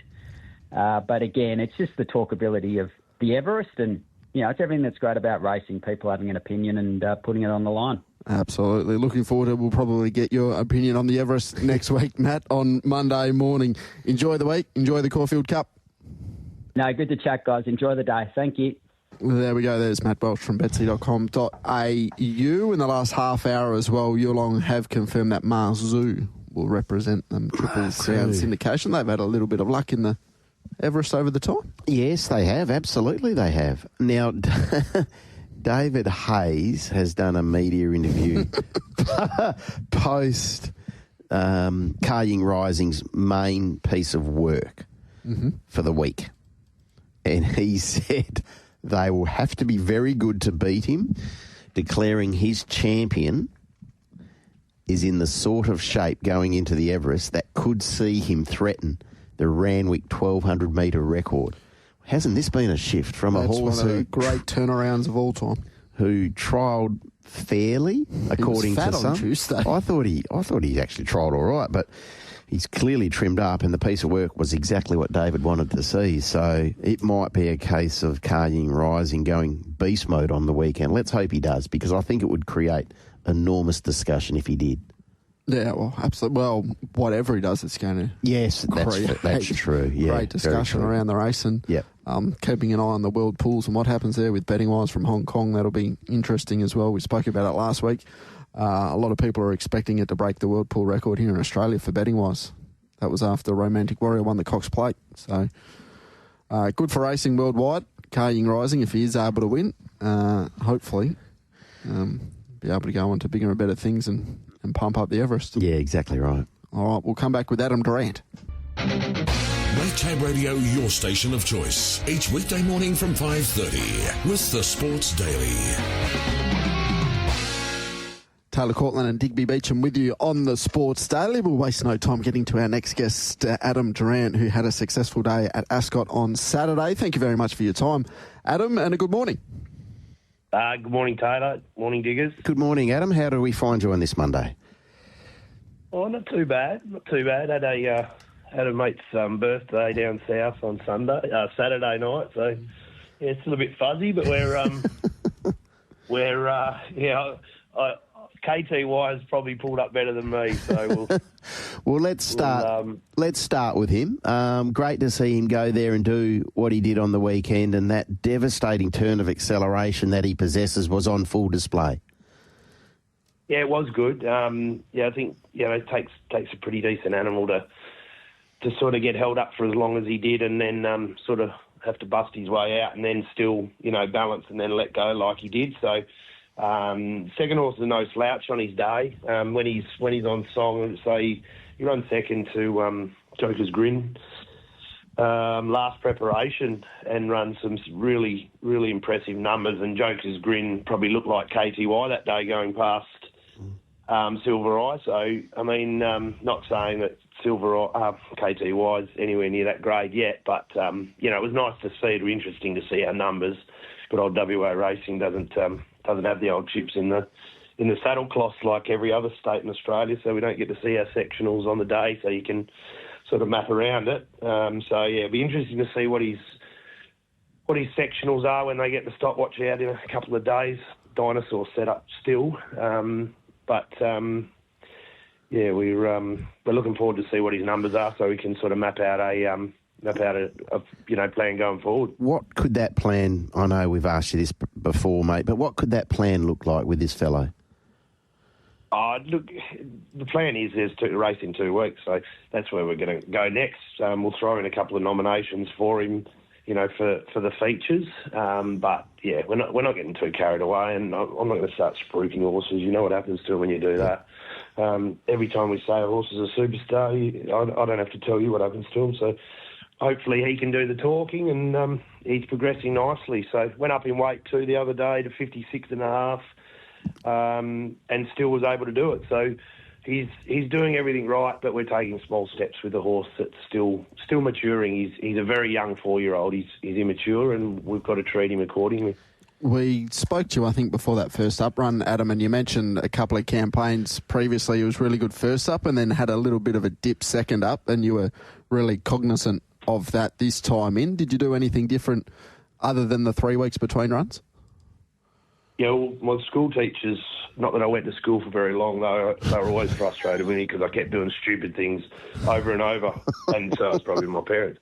Not alone. So, I mean, yeah, well, I think it's a boy thing in general, but, I mean, I did it twice with this horse. I ran him first up, I was really clever, and we got the money, and I suppose you can let me off the first time because it's unknown territory, but I went 2 weeks and he failed. When I say he failed, he just probably, to me, he didn't sort of have the same, killer blow that he did first up. So, clever old Adam, he did the same thing again, the second prep, and he got the same result. And then this time we give him the 3 weeks between runs from the first up to the second run, and I think that's what really did the trick. Keep him fresh, and just had that little bit more time to get over it. And these good horses, they do put a fair bit into their efforts when they do have to make up a big amount of ground. And I guess we learnt something doing it, and it seemed to work really well. Were you satisfied with Snitzelate's performance in the Max Simmons? Yeah, very happy. You could probably make a strong argument she should have won. It'll be interesting to see when she gets a bit of momentum, but she never really got off the bit until really the race was over, and even getting held up, she was still really strong through the line. So she's progressing really well. She's got to probably improve her racing manners a fraction. She just got that little bit keen through the midsection. We've got to work on that going forward to a 1200, but I think a little gear change, which we do actually work her in at home, and she's very manageable, just a crossover noseband, and I haven't replied it to her in a race. I think that'll do the trick. So, yeah, I was very satisfied. She pulled up great, which you'd expect because she didn't see a lot of daylight. All right, so she goes to the Belgravia next time? I think so. I haven't, to be honest, I haven't even looked at the program on the day. Even if there might be a ratings race on the same day as well, we'll try and, mix them up a bit. If I'd rather go to a ratings race and then into the fillies races and then make a plan from there over, once we've been in the 14. Leading up to it, I'm happy to go in a ratings race to progress if we need to. If we draw a better barrier, then, Belgravia with a wide gate is probably a waste of time. If you can, you're better off going a ratings race with a good barrier. Is that the same thinking with Planet Sweet as well? I'm not sure. I'll probably leave her until the 14, the fillies race. I'm in no hurry with her. She's one of those horses that basically trains herself. There's not a lot of her. She's not a big, robust filly. She's a very good doer and handles everything really well, but I'm not too fussed about missing a race with her. I'm happy to probably go a 1400 in sort of that 3 and a bit weeks on Melbourne Cup Day. It won't concern me where she'll be fitness wise. I just feel that going a 14, going the 1200, which I think will be right in the shortest of her range at a next start. I think she'll probably be looking for further. And then into a 14 9 days later or 10 days later, whatever, on the Monday or Tuesday, I guess it is. It's just, there's a little bit of compression there, and then you've got to go in again into the champion fillies. I think it's a lot to ask of a young horse that's probably not that robust, It's a good story, this filly, Adam, is it not? Like, she's either side of a spell. She's gone back to back. She's won over 1,000, 12, 13, 14, good, soft, heavy. Whatever you throw at her, she cops it. Yeah, no, 100%. And she's one of those fillies that, as I say, you'd overlook her at the sales. I can tell you, she's not anything else. She's neat and she looks $1 million, but she's not anything that that jumps out at you. So it's one of those lessons. She gives you a lesson every time you look at her, and then she races. She's just a beauty, and she's her mum was the same. There was nothing of her mum. She was a tiny little thing, and she was a great little West Speed 3-year-old. She used to sort of bash heads with Daney Tess, and they were sort of the top 3-year-olds of that time. Going through their grades, and she was a beauty, and this filly is very similar, but she's better. So hopefully she can stretch out to the mile, and we can keep her together. That's going to be the biggest thing, because she's just small little petite filly still. Couple of bullets to fire coming up, and I'm not sure if you caught the replay yet of the Grandhomme, or you were nursing a little bit of a headache as you said that party on Saturday night, but he was pretty good there at Chilton, got the job done, and a horse that looks to have a fair share of ability. Yeah, no, I think we were still carrying on a bit with when he was racing. That got us a bit excited, but the others we gave all our money back. So I looked good for a little bit when he won, and then I was booed out of the place. So no, he's all right, that horse. I was a bit disappointed with his attitude first up. He wanted to squib away from another horse that was sort of drawn inside him and sort of pushed him out and just really shifted him out the way and moved him and at Belmont. And I thought he was pretty pathetic, to be honest. And we plied the winkers to him, and he was a bit braver and gamer yesterday, and it was good to see. He sort of raced like a bit of a grown up. So he's actually fast enough to win graduations, this guy, and hopefully for the crew he can do that. So good step in the right direction. Adam, appreciate you picking up the phone this morning. We'll let you go and have a little doss down. No, we're still going, mate. We're off to the beach. See you, mate. Thank you. Goodbye. There we go. There's Adam Durrant after a couple of very nice performances on Saturday. KTY playing it sweet, and Snitzelate was a little bit unlucky, as he explained there, in the Max Simmons, which was taken out by Talk & Co. So we haven't touched on the results too much there at Ascot on Saturday, but gee whiz, couldn't have been more impressive Talk & Co. No, terrific. Great return. It looked a little bit tricky for that filly just because, was the 1,000 metres going to be too short for her, but there was good money for her before they jumped. Twisted Steel got a little bit warm in the mounting enclosure. Each sort of lap he did, he revved and revved and revved, and he got out to $2.20. I think he got in around the $2 mark, just prior to entering the mounting enclosure. But the money came for Talk & Co. 3 back the fence. Brad was able to get her off the fence and get her into clear air at the right time, and she let down powerfully to win this. So it's impossible to poke holes in her form, both as a juvenile and the first run as a 3-year-old. So that was terrific for Dan and Ben and Connections. Luana Miss was a run. This was a run. Back from a high draw, went around at a big quote, but she's peeled off a 32.76 sectional for a final. Being held up. Yes, whilst being held up. It was a mighty run. A mighty run by Luana Miss. Rostislav, good effort. Really good effort as well. Snitzelate, you heard from Adam, disappointed for a run, but she got to the line well. Twisted Steel, he needs to get things right in terms of his manners, and that's a little bit of maturity. Once he does, I'm sure there's a good race in him, but he can't carry on like he did, and maybe that'll take the edge off him as well, TC. Yeah, absolutely. Having said that, you go around as a 220 favourite. That's probably, in the back of your mind while you say he's disappointing. He did have every chance in that race, but they skitched along and flew home. He's been beaten by some pretty nice horses. Stormaway is eligible for much easier races if he's able to find one that he can go to and tick that box and win. He should be doing so. He was a nice run. Yes, Queen was good from the back. Delta Sun, a horse that you like, I thought was okay. Yeah. Over a distance that looks totally unsuitable for him. Yes, agree. It was a good run, and he needs further, no doubt. But I would have thought there'd be some connections, trainers and jockeys walking away from that race on the weekend going, we're on track. We're happy with how those horses have returned. Yeah, absolutely. Rostislav, if he's able to he looks to get a little bit fierce still in his races, so if he's able to sort of curtail his racing manners, he looks like a really nice horse I think we can follow. Yep. Talking about the 3-year-olds and going forward, we'll have an open discussion around that shortly, but just the win on Playing It Sweet, it was a brilliant ride from Lucy Fiore in the last. Chimed in at the right time, didn't she? She was able to get into that 3-deep line, put her into the race, and in a fast run race, they just over 110, they ran for the 1200 TC, and she savaged the line. She was good. Mardusa good, fresh, no knock there.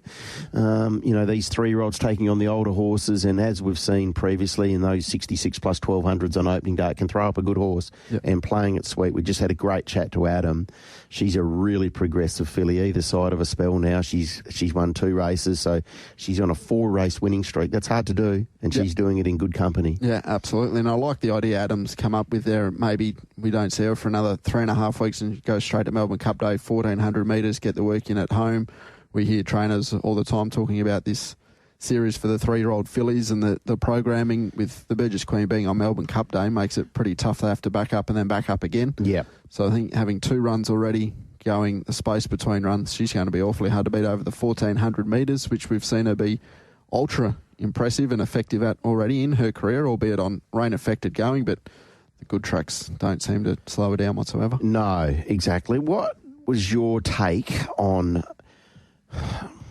the 78-14? Because this was outside of the the 3-year-old race. This was the race that had tongues wagging, and no knock on the winner, the old boy Bruce Almighty. Wonderful to see. He tried up really, really well, but the efforts of Opportunistic, and certainly First Encounter were highly encouraging, were they not? Oh yeah, you know, flying from the back. You know, Bruce Almighty sat outside the leader. Benji's led, ran third. Bruce Almighty's sat second and won.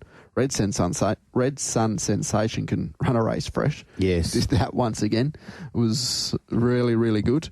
But just looking at that, you're thinking they've probably got their own time out in front without seeing the sectionals and breaking it down. Yep. We'll be able to get more information throughout the day today. But Opportunistic making that run from the back. And First Encounter, I thought Opportunistic would be a little bit sharper than First Encounter. So that lends me to think First Encounter was really, really good. The thing with First Encounter is there was good money for him. Now, there was money for Opportunistic, don't get me wrong, but there was also good support for First Encounter. Well, Opportunistic started 2:30. I think, for most of the day he was in the threes, and First Encounter was around the 260, 270 mark. Yeah, and this is a horse who's going to head towards a Perth Cup, so that tells you the stable was very satisfied with how he's going behind the scenes. We know that he can pull out one fresh, and he certainly did so on the weekend. He was terrific. Opportunistic, really good. But for a horse like First Encounter, who's going to be suited better at 2,000 and beyond, it was some sort of a return. Yeah, absolutely. He might put in a couple of flatter runs, maybe, second and third up, but just remember that run first up because it suggests he's in really good fettle, and once he gets up to a distance range, that's going to suit him a little bit better. And as we know, as you get out in distance here in WA, maybe the field's thin out a little bit. He's going to be awfully hard to beat. Yeah, very much so. Yeah, no, it was terrific.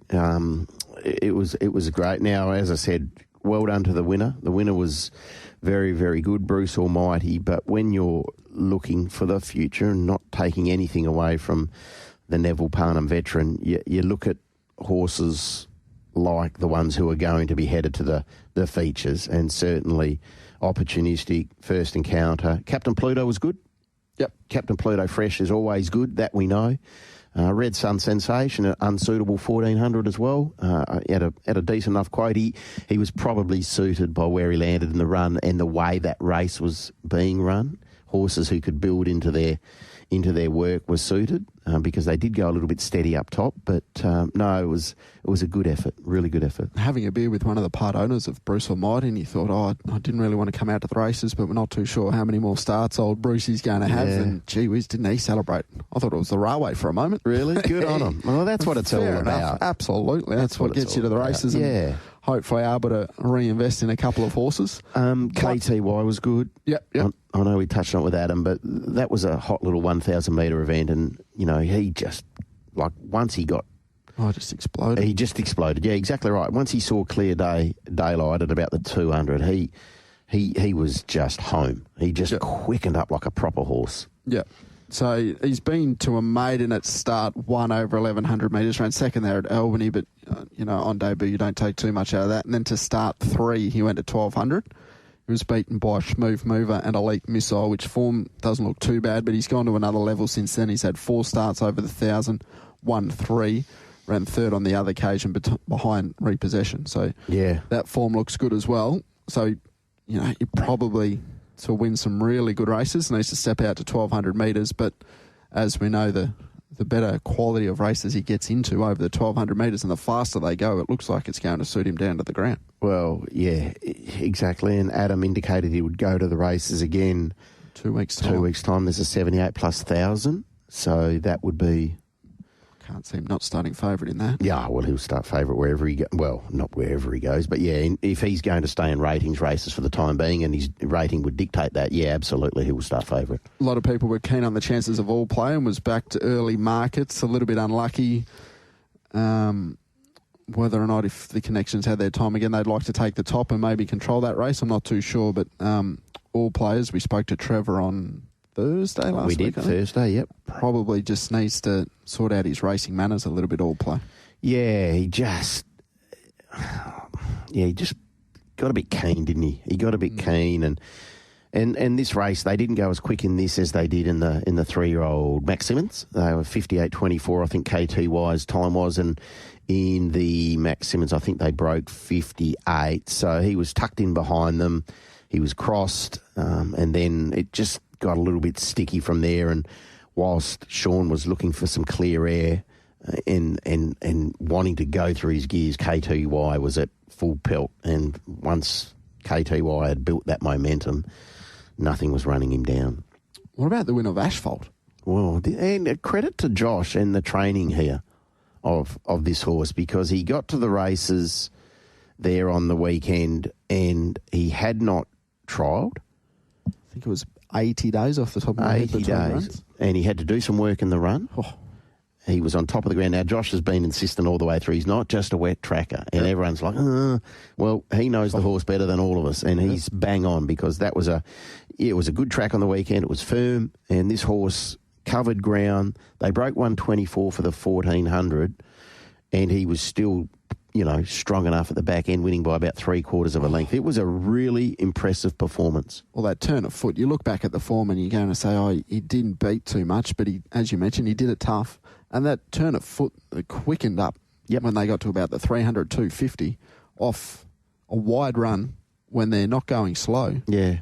Gee whiz, it was impressive. Yeah, it was. And he's clearly, he's a lightly raced 5-year-old son of Machino. He's clearly progressive. We saw what he did in the winter, and he was running around Bunbury and Pinjarra on those really boggy tracks, and he was lapping them up as others couldn't pick their feet up. He was getting through it like it was, a firm 2.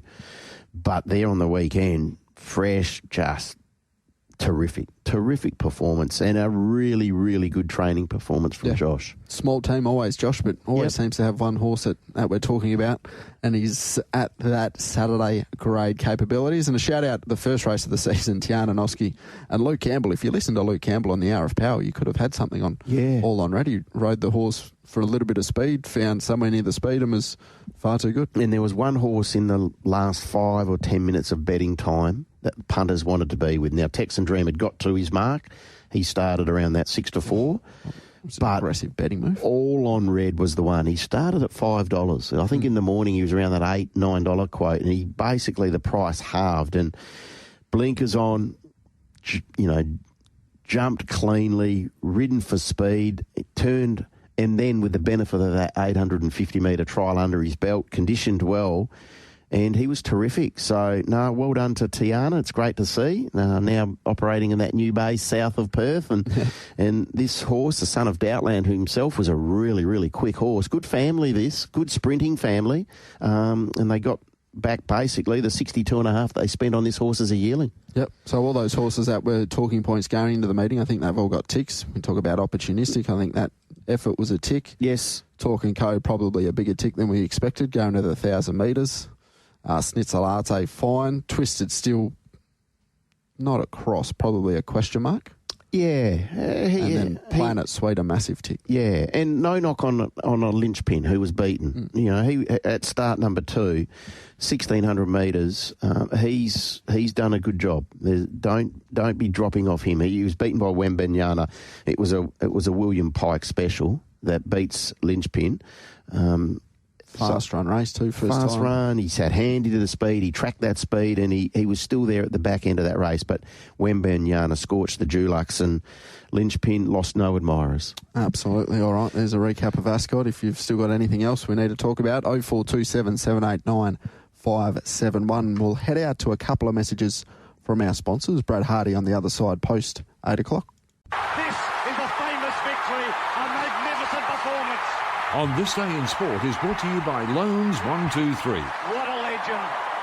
What a champion. Who do you see? Steve Sell at loans123.com.au or call 1800 100 100. Okay, happy birthday, 63rd birthday today, Jerry Rice. Jerry Rice. He was a ripper, wasn't he? Jerry Rice, part of a great San Francisco 49ers setup. Most receiving yards ever? Close to? Close to, if not, yeah, absolutely. You got to play for today's game? Lions, Chiefs? There's points in it. I'm not sure what the line is, but there'll be a lot of points in it. Would you like me to check or would you like me to keep going? Well, how about you keep going and I'll have a check. With 51 and a half. 51 and a half. Let me get back to you. All right, we've only got 10 minutes. That's all right. This isn't going to take 10 minutes, is it? On this day in no, sport? I'm happy to stop now. Okay. No, there was a birthday, another good birthday. Swimmer, Australian swimmer. Australian swimmer, this must be an American website. I've got Nancy Kerrigan. She didn't swim. Nope. No, she was a ice skater. What did she do on this day? Oh, it was her birthday. Oh, birthday. Ian Thorpe's birthday. Ian Thorpe's birthday. Correct weight. Yes. Yeah, right. Yeah. You would look good in one of those suits that he used to swim in. Better the suits and the Speedos. Thoughts? Oh, that's a toss of a coin, to be fair. I'm not sure. Stuffed. 1987, Viv Richards scores 181 as the West Indies score 4 for 360 in 50 overs. That's in 1987. Viv Richards. It was in the Cricket He was World before Cup. your time. Yeah, 87, I wasn't even thought of. No. Well, can't have it all. Everyone makes a mistake. My parents clearly did. Yep. 2019, I thought we had this last week, but Simone Biles becomes the most decorated gymnast in history. Yeah, okay. So I thought something similar last week, but we'll go again. That's it. We'll go out to our sponsors. We'll get your NFL play on the other side. Okay. Wave Tab Radio, your station of choice. Each weekday morning from 5:30 with the Sports Daily. Best bets to take on Matt Young as well today, 0427 789 571. Your chance to go into the draw at the end of the week to win a $100 Tab Touch voucher if your horse is successful at bigger odds than Matt's best. We'll get that very, very shortly in about 30 to 35 minutes' time. But the NFL, we're about 10 minutes away from kickoff, Diggers. Yeah, we are. As I said initially, TC, I'm adamant there's points in this game. Like Kansas City have been a little bit better offensively the past couple, and Detroit can flat out score, can't they? Mm-hmm. So I would have thought a play here was over the 51.5. It's $1.88. That's the favourite option. Under 51.5, $1.90. And I was just tossing and turning. Patrick Mahomes, I think he's capable of putting up some pretty significant numbers, both rushing and passing. But I'll say to our listeners, if you are going to have a bet with Tab Touch, take the over 51.5 here. All right, Patrick Mahomes, 300 yards passing and rushing, $1.94. Yeah, I don't mind that. I don't mind that either. Over 300. So they'll let it fly, and the Lions will let it fly as well. Yeah, and he'll scamper for a few yards. He can rush for 50, 60, 70 yards in the course of a game as well, can't he? Yep, absolutely. All right, that's the NFL kickoff for about 10 minutes away, but now we'll get to the 1985 Brownlow medalist. On the Sports Daily, it's time to introduce the 1985 Brownlow medalist from the Footscray Football Club at Brad Hardie. This segment is proudly presented by Retrovision, Loans 123 and Ross's Auctioneers and Valuers. Introducing the boy from Hilton, the AFL guru, Brad Hardie.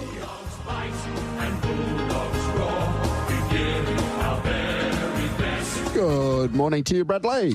Very good morning, Diggers. Good morning, TC. Good to be with you, boys. Plenty of action across the weekend. And may I start off with saying congratulations to our good West Aussie boy, Garth Tander. What a brilliant effort.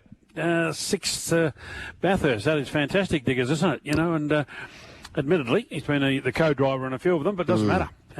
It takes two to tango, as they say. And what a fantastic player he has been in terms of motor racing for a long, long time now. Well done, Garth. Yeah, well Good said. stuff. Yeah, well said. Anytime you can win multiple Bathurst 1000s, you're doing a good job. But when you're winning 6 of them, you're entitled to be on pretty good terms with yourself. Yeah. So congratulations. Yeah. My word. And obviously you've heard, obviously we were looking at Pat Cummins doing his little bit this morning. It doesn't look good, does it? I don't think he'd be playing the first test. I don't think he'd play the second test, to be brutally honest. And then it's up to that with the short turnarounds between the fourth and the fifth test. I'd be surprised if he plays any, boys, to be brutally honest. So anyway, I think Friday there'll be a cut-off there, Diggers. I think, I know he's saying running every second day, etc. I think they'll make a decision by Friday, I understand. And, it won't be good news for Australia and the captain. Well, he's not even bowling yet. So if you're not bowling, it's talk about loads and getting your body conditioned to the rigours. What are we, 40 days away? Yeah, like that? If you're not bowling and you need to be on a modified program, how and how in hell can you play in a test match? It's not happening. Not the first test. No, you got a ready replacement there anyway, Brad. Yeah, Scott Boland comes straight. Yeah, for sure. I mean, and this is the beauty of Australia's quicks. They've got a few there, haven't they? And it might open the door. It might end up being that Cam Green and Webster both play in one or a couple of the tests as well. So we'll see what happens there. Yep, absolutely. All right. A little bit of movement this morning. West Coast Tyler Brown, that's been ticked off. West Coast handover pick 38. That Tyler Young, yep. Yeah, feels about right.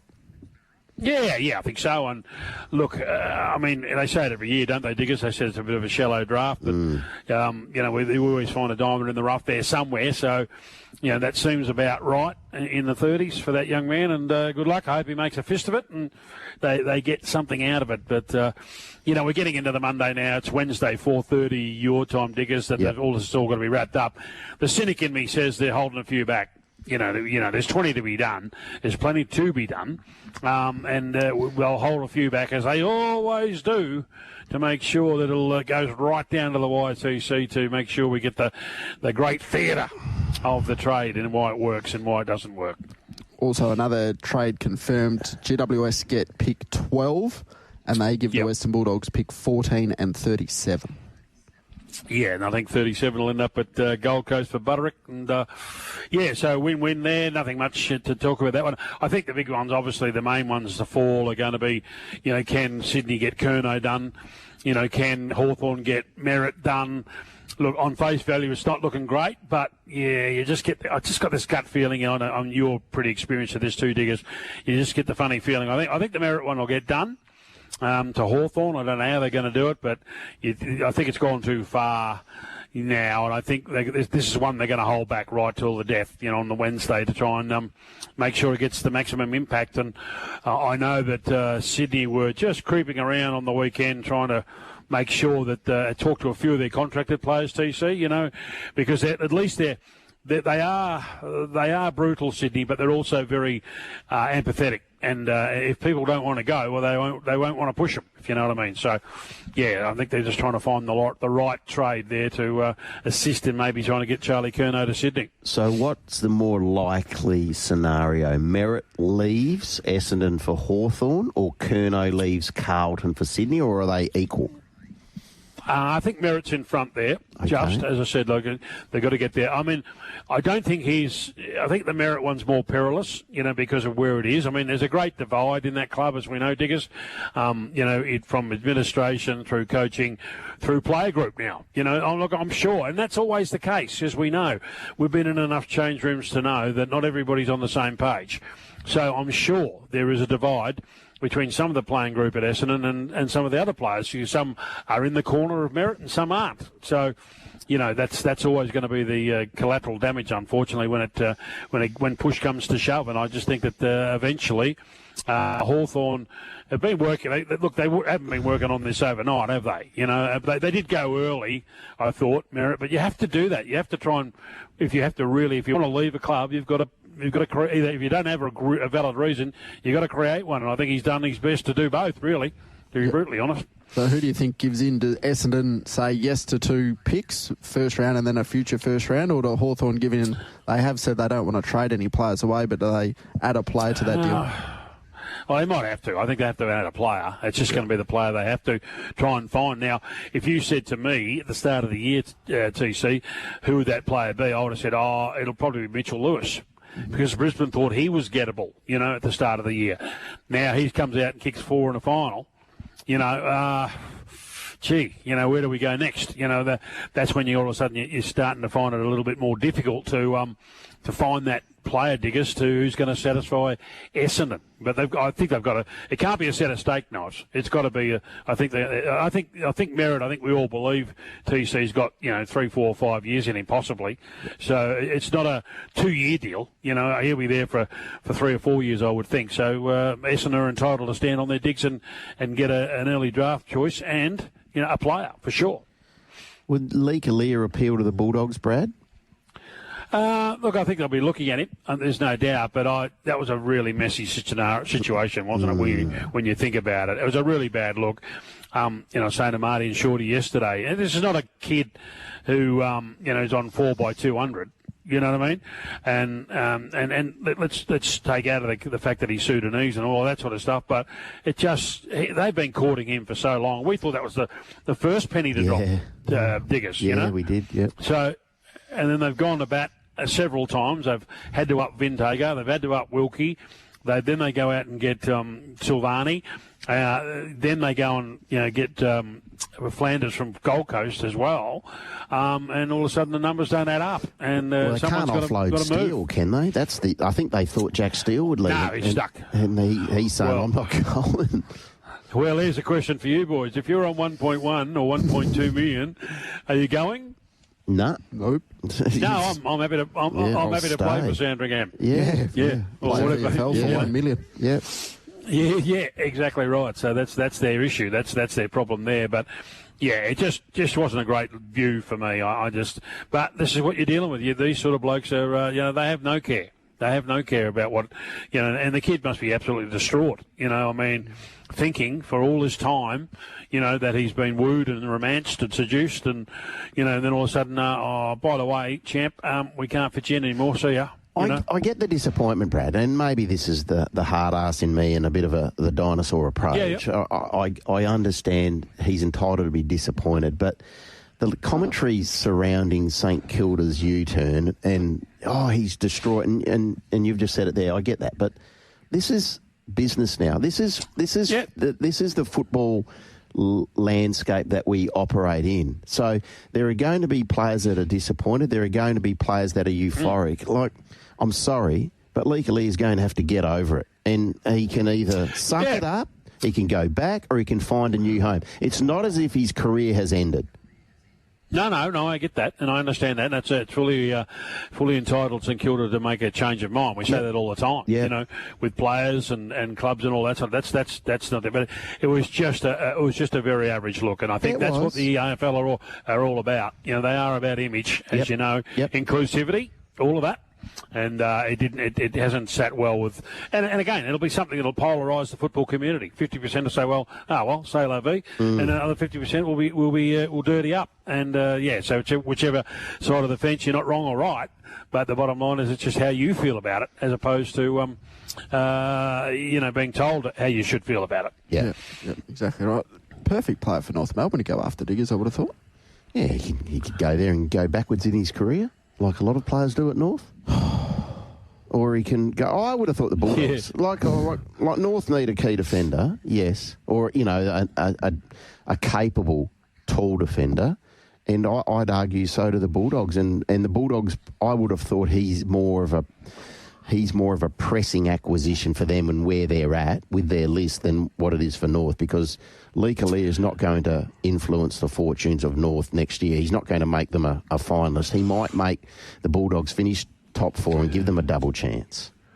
Yeah, again, it'll all come down to the sums and whatever. Yeah. And I mean, the Dogs didn't really want to release Buku Kamas, but he's got a better offer than what the Bulldogs can offer him. So from Carlton, and I think that'll eventually get done. And so from that point of view, it's an interesting one, but it'll probably go down to Wednesday. I think a lot of these deals, and hopefully from Lee's point of view and his management, they can find him a home.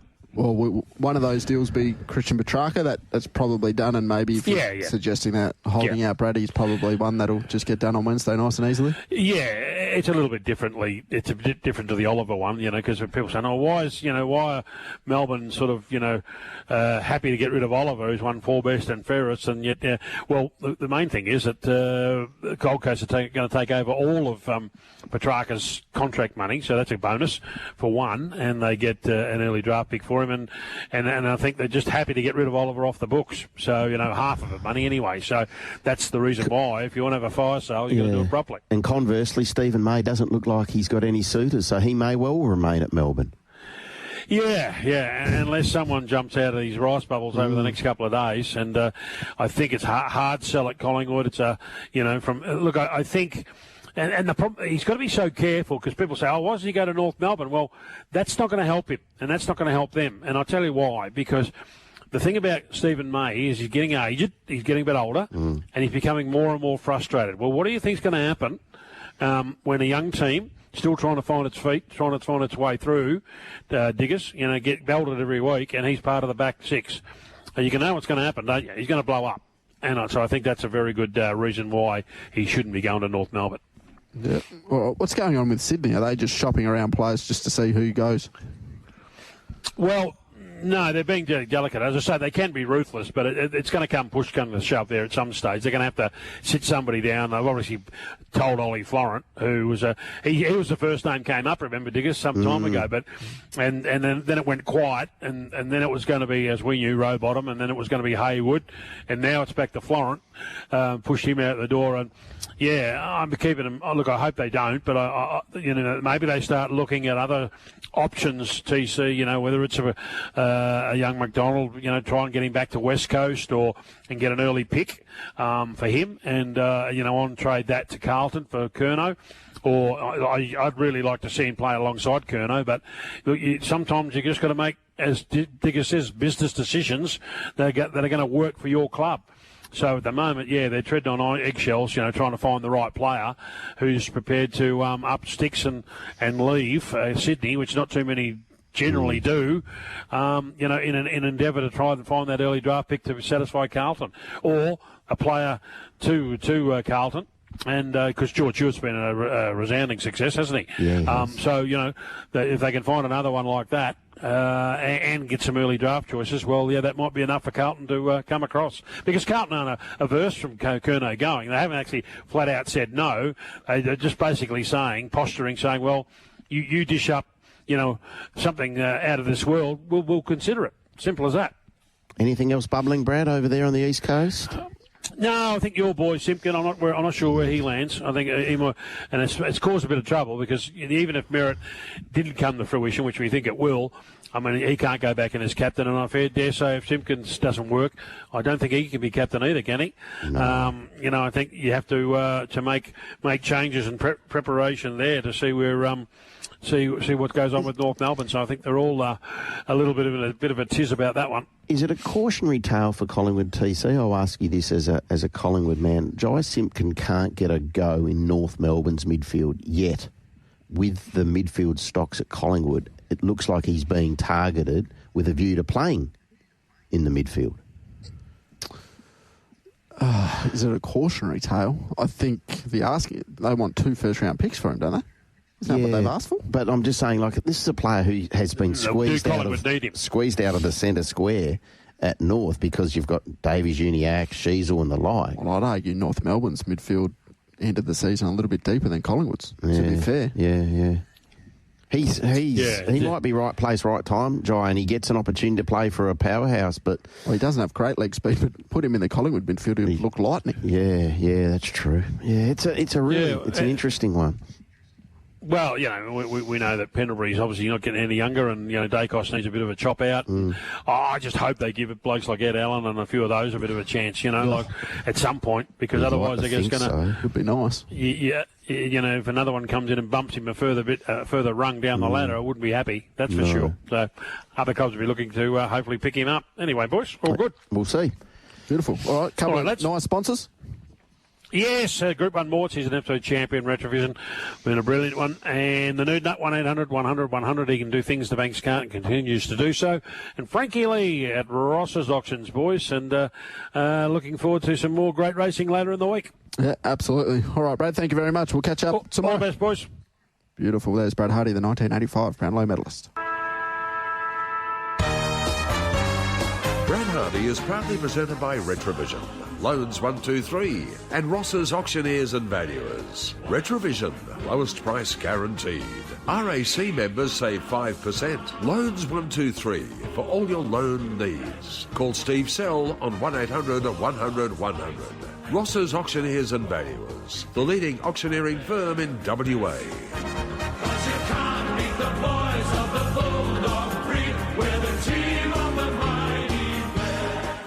All right, there's Brad Hardie with his thoughts around the AFL trade period. We'll probably get to speak to him tomorrow, and we'll be in the same position with a lot of these trades. Yeah, well, you'd like to think 1 or 2 goes through today. We'll see, obviously. Well, Christian Petrarca seems like one that almost should be done already, but he's clearly one of the bigger names in the trade period. So whether or not, as Brad said, the AFL hold them over for a little bit longer to get well, a there's little some bit of big publicity. ones, isn't there? Like there's Petrarca, there's Oliver, there's Merritt, there's Curnow. It just seems like the big deals, and there might be a fair bit to them, I get that, but it just seems the big deals seem to be ones that make it to the second week. Maybe we're a little bit cynical. Yeah. Reading a few reports this morning that management or Zach Merritt, one of the two, might ring Essendon and make it a little bit more formal and just say, I want to get to Hawthorn. Yeah, and I think that would be predicated on the fact that Hawthorn and Essendon are continuing some back-channel conversations, and if Hawthorn get the green light from Essendon, as if to say, look, we'll, if you can bring us this, this and this, and it might not be public knowledge yet, we'll trade him out. So then it starts. Then the official request goes in and then they go through the process. I don't think Zach will put the official request in unless there's a strong likelihood that he can arrive at Hawthorn, which makes sense. It does. It does make sense. Have you seen the draft for the upcoming, as we stand right here, right now? You haven't seen it? Like the draft order? No, it'll change a bit. Well, it goes West Coast, Richmond, Essendon, Gold Coast. So Gold Coast. That's the top 8. Gold Coast, they've got 7 and 8. Yeah. So 7 they were given from St Kilda, so that's going to find its way to Melbourne as a start for Petrarca. Yeah, there's a fair bit to play out. There's a lot, not a fair bit, a lot. So round 1, we're up to 23 picks. Is that right, for the first round? Yeah. And you wonder why Carlton said to Geelong go forth and multiply with the 3 first-rounders. Yep, so Geelong, so there's 18 clubs. Geelong got a first-round selection. They currently pick number 19. Yeah. So technically that's out of the first round. Yeah. What's Brisbane's first pick now? Brisbane's first pick is 17. 17. They get that was in the trade for Stasovic. Yeah, 16, 17. I think at the time was 16. 16, yeah. And of course, West Coast's compensations come in there. Pick 2, Oscar Allen. So West Coast have got 1, 2 and 13 at the moment. There was some reports over the weekend. Oscar Allen was 6 years.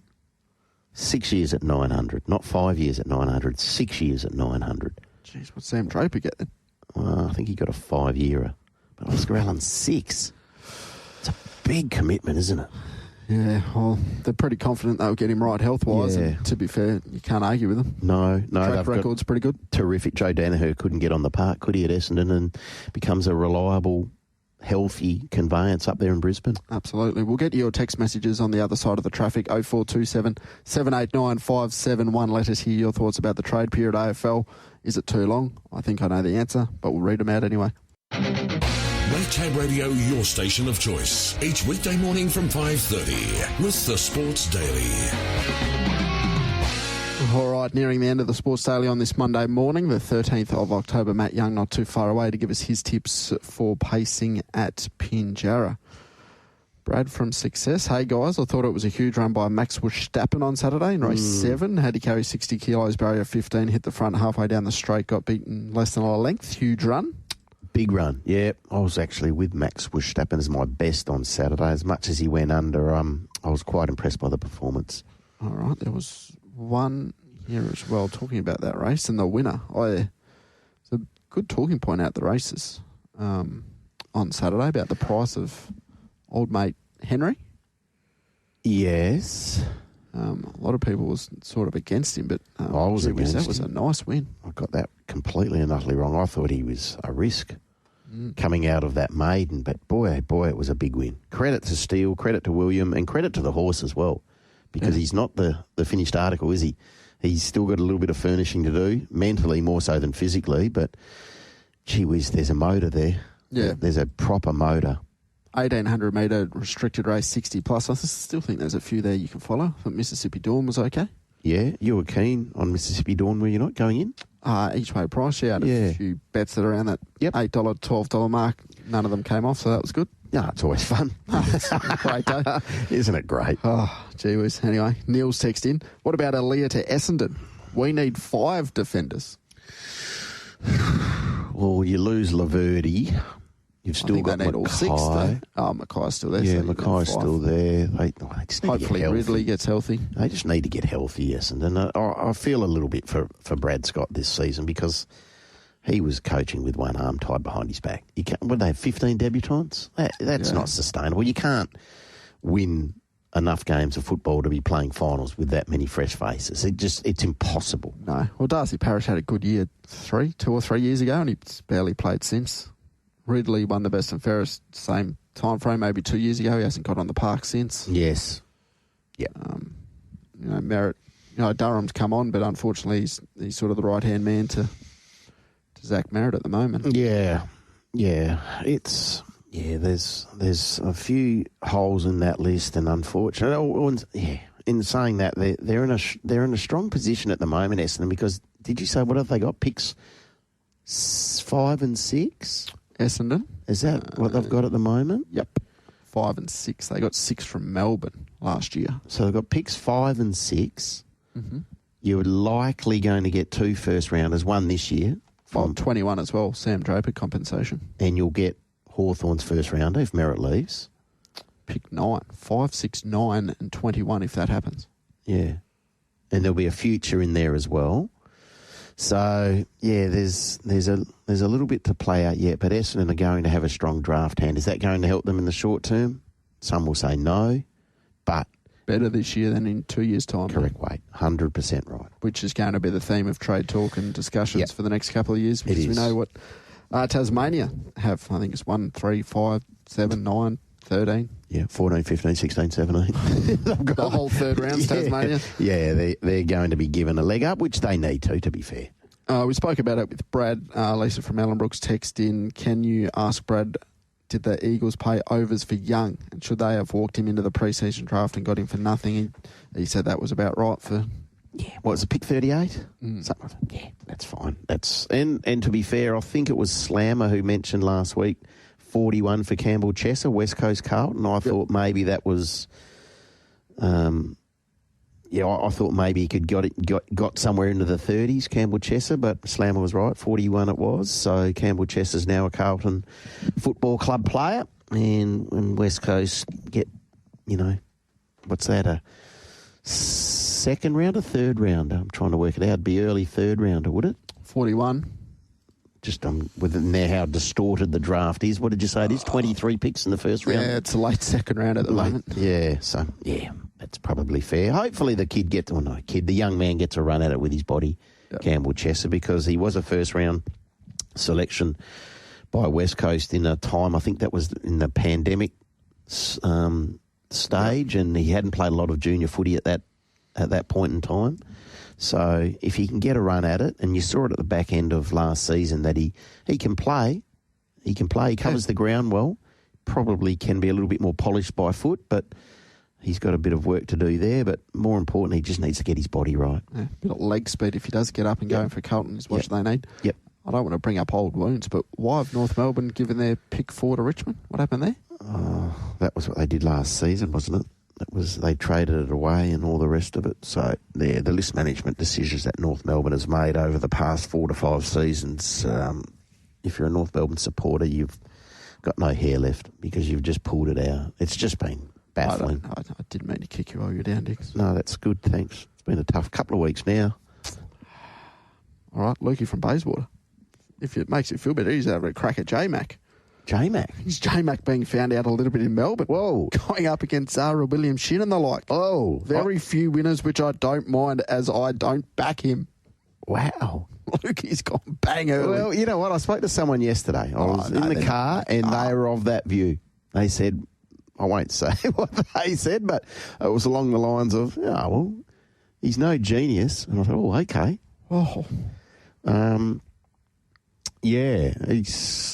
I think he's the best. Well, he's the best I've seen, J-Mac. But he probably hasn't had the success in Melbourne this spring that he would have liked.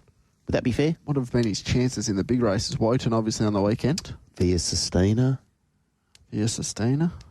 Cox Play's very interesting, isn't it? Yes, it is.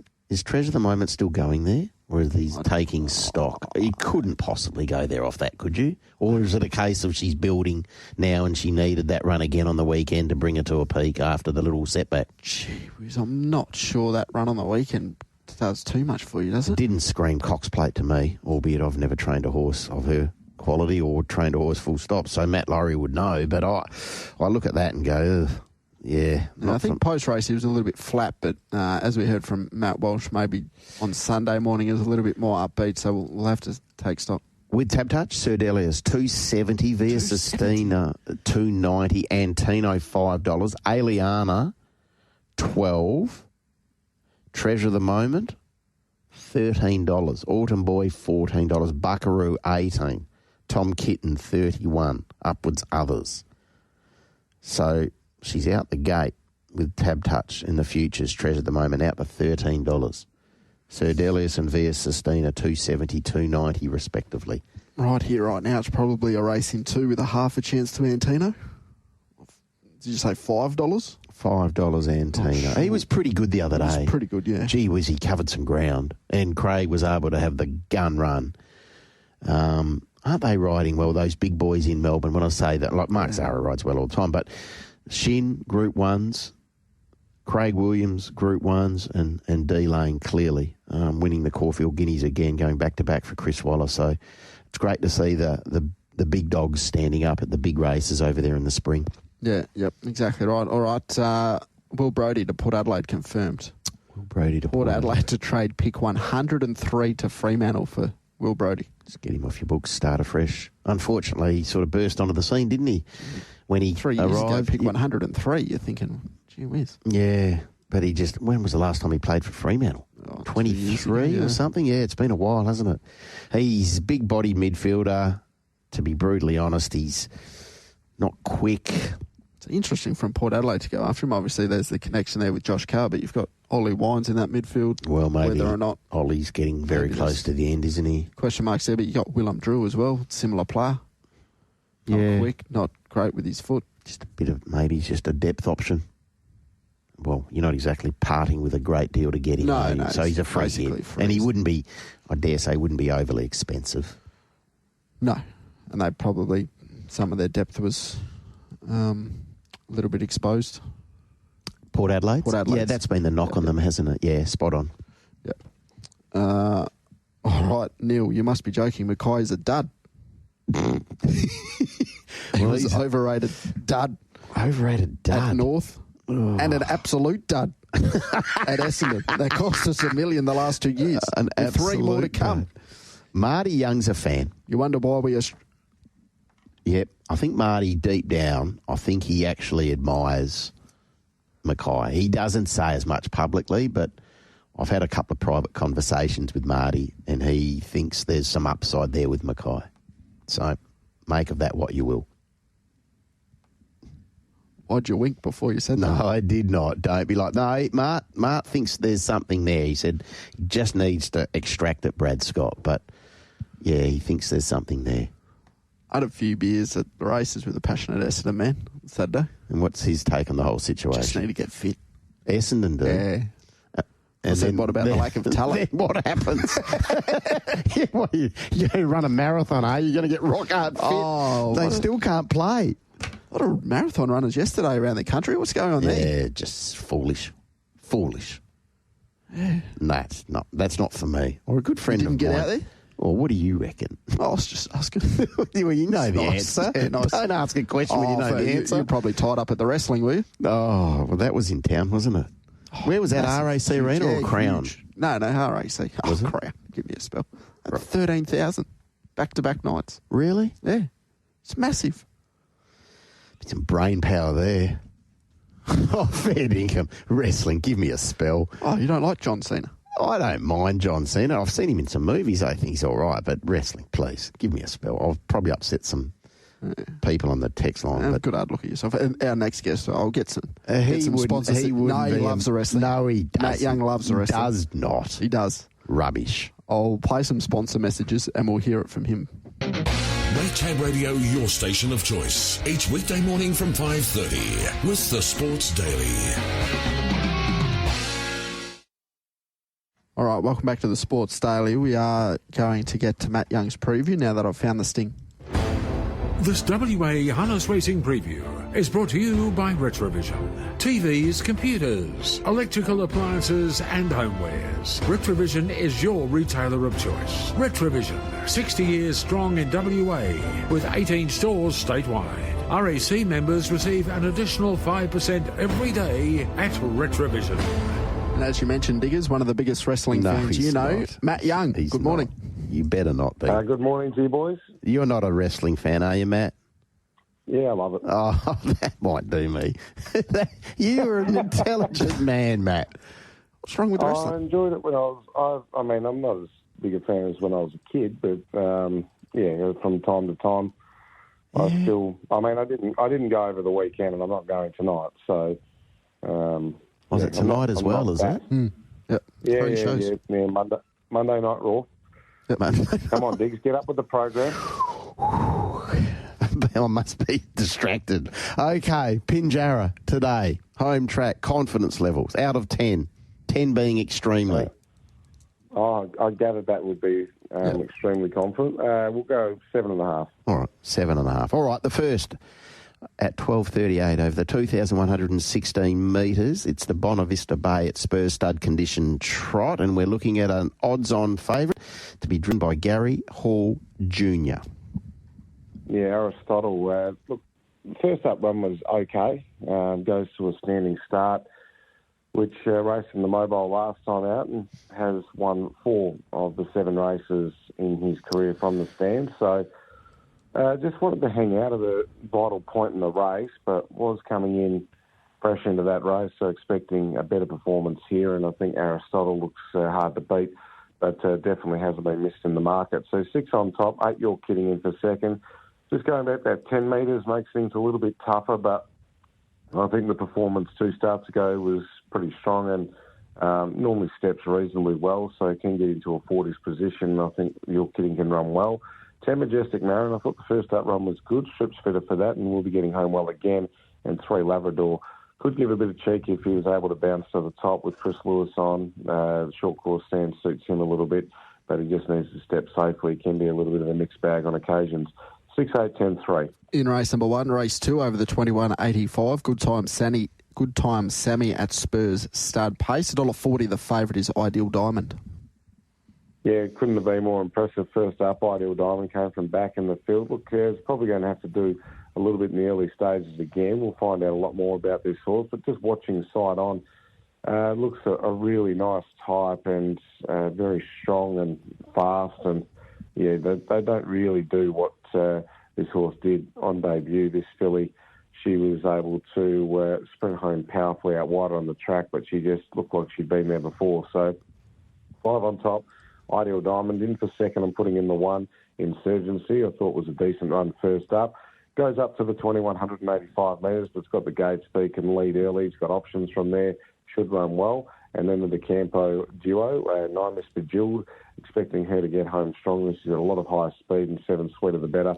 Is obviously out there because it did things wrong 3 starts ago and is racing really well. It was a gutsy effort last Tuesday, but will probably have to be driven in a similar manner to get into the money again and do some work. 5197. Race 3 is the Checkout Spurs start on Facebook Pace over the 21.85. Matt at 10 minutes to 2 o'clock.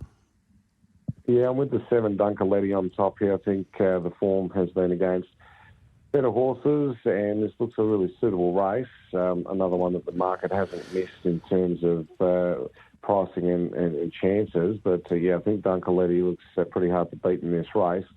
7 to beat, but 12 down by the Avenue. He's very consistent, but he's just getting to a point where it's finding it hard to break through.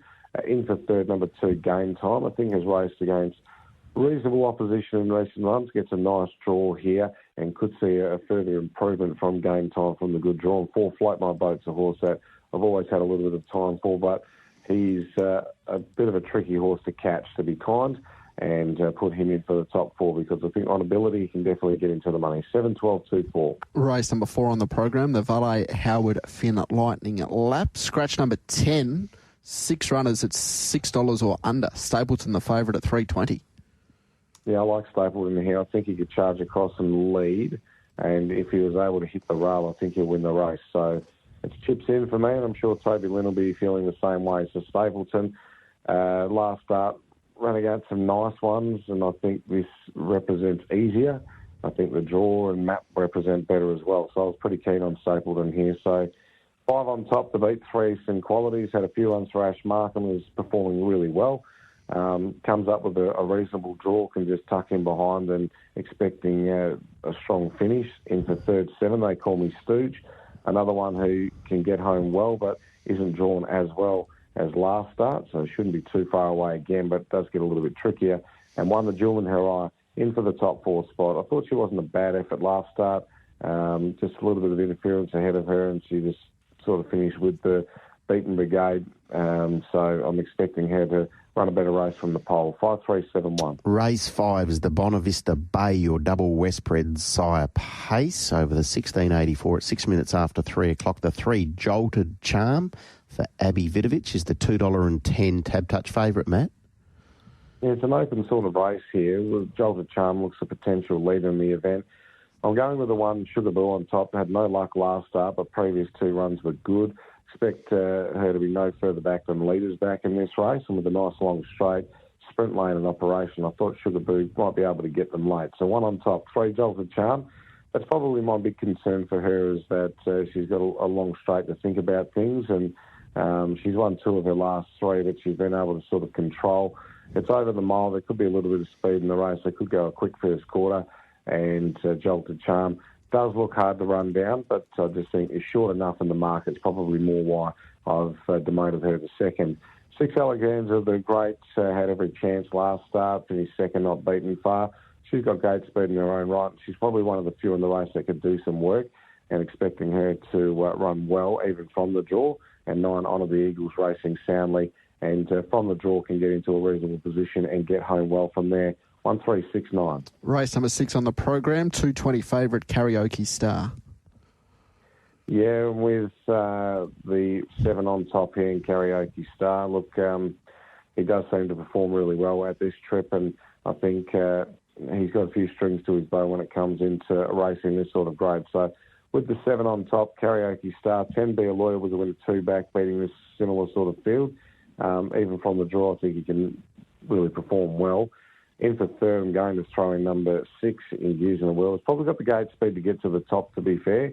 And Years in a Well is nippy and was a decent third at this distance 2 starts ago. So should run a better race. And number 1 in for 4th Australia. Comes in fresh, has a nice draw. It does normally perform well at this trip, but I think he's short enough in the market. 7-10-6-1. Okay, race 7 comes our way at 4.15 over the 21.85. The 8 here for Denny is the favourite. Yeah, I'm with the 9 on top, though, where Akara Navajo. I thought her last start second was exceptional.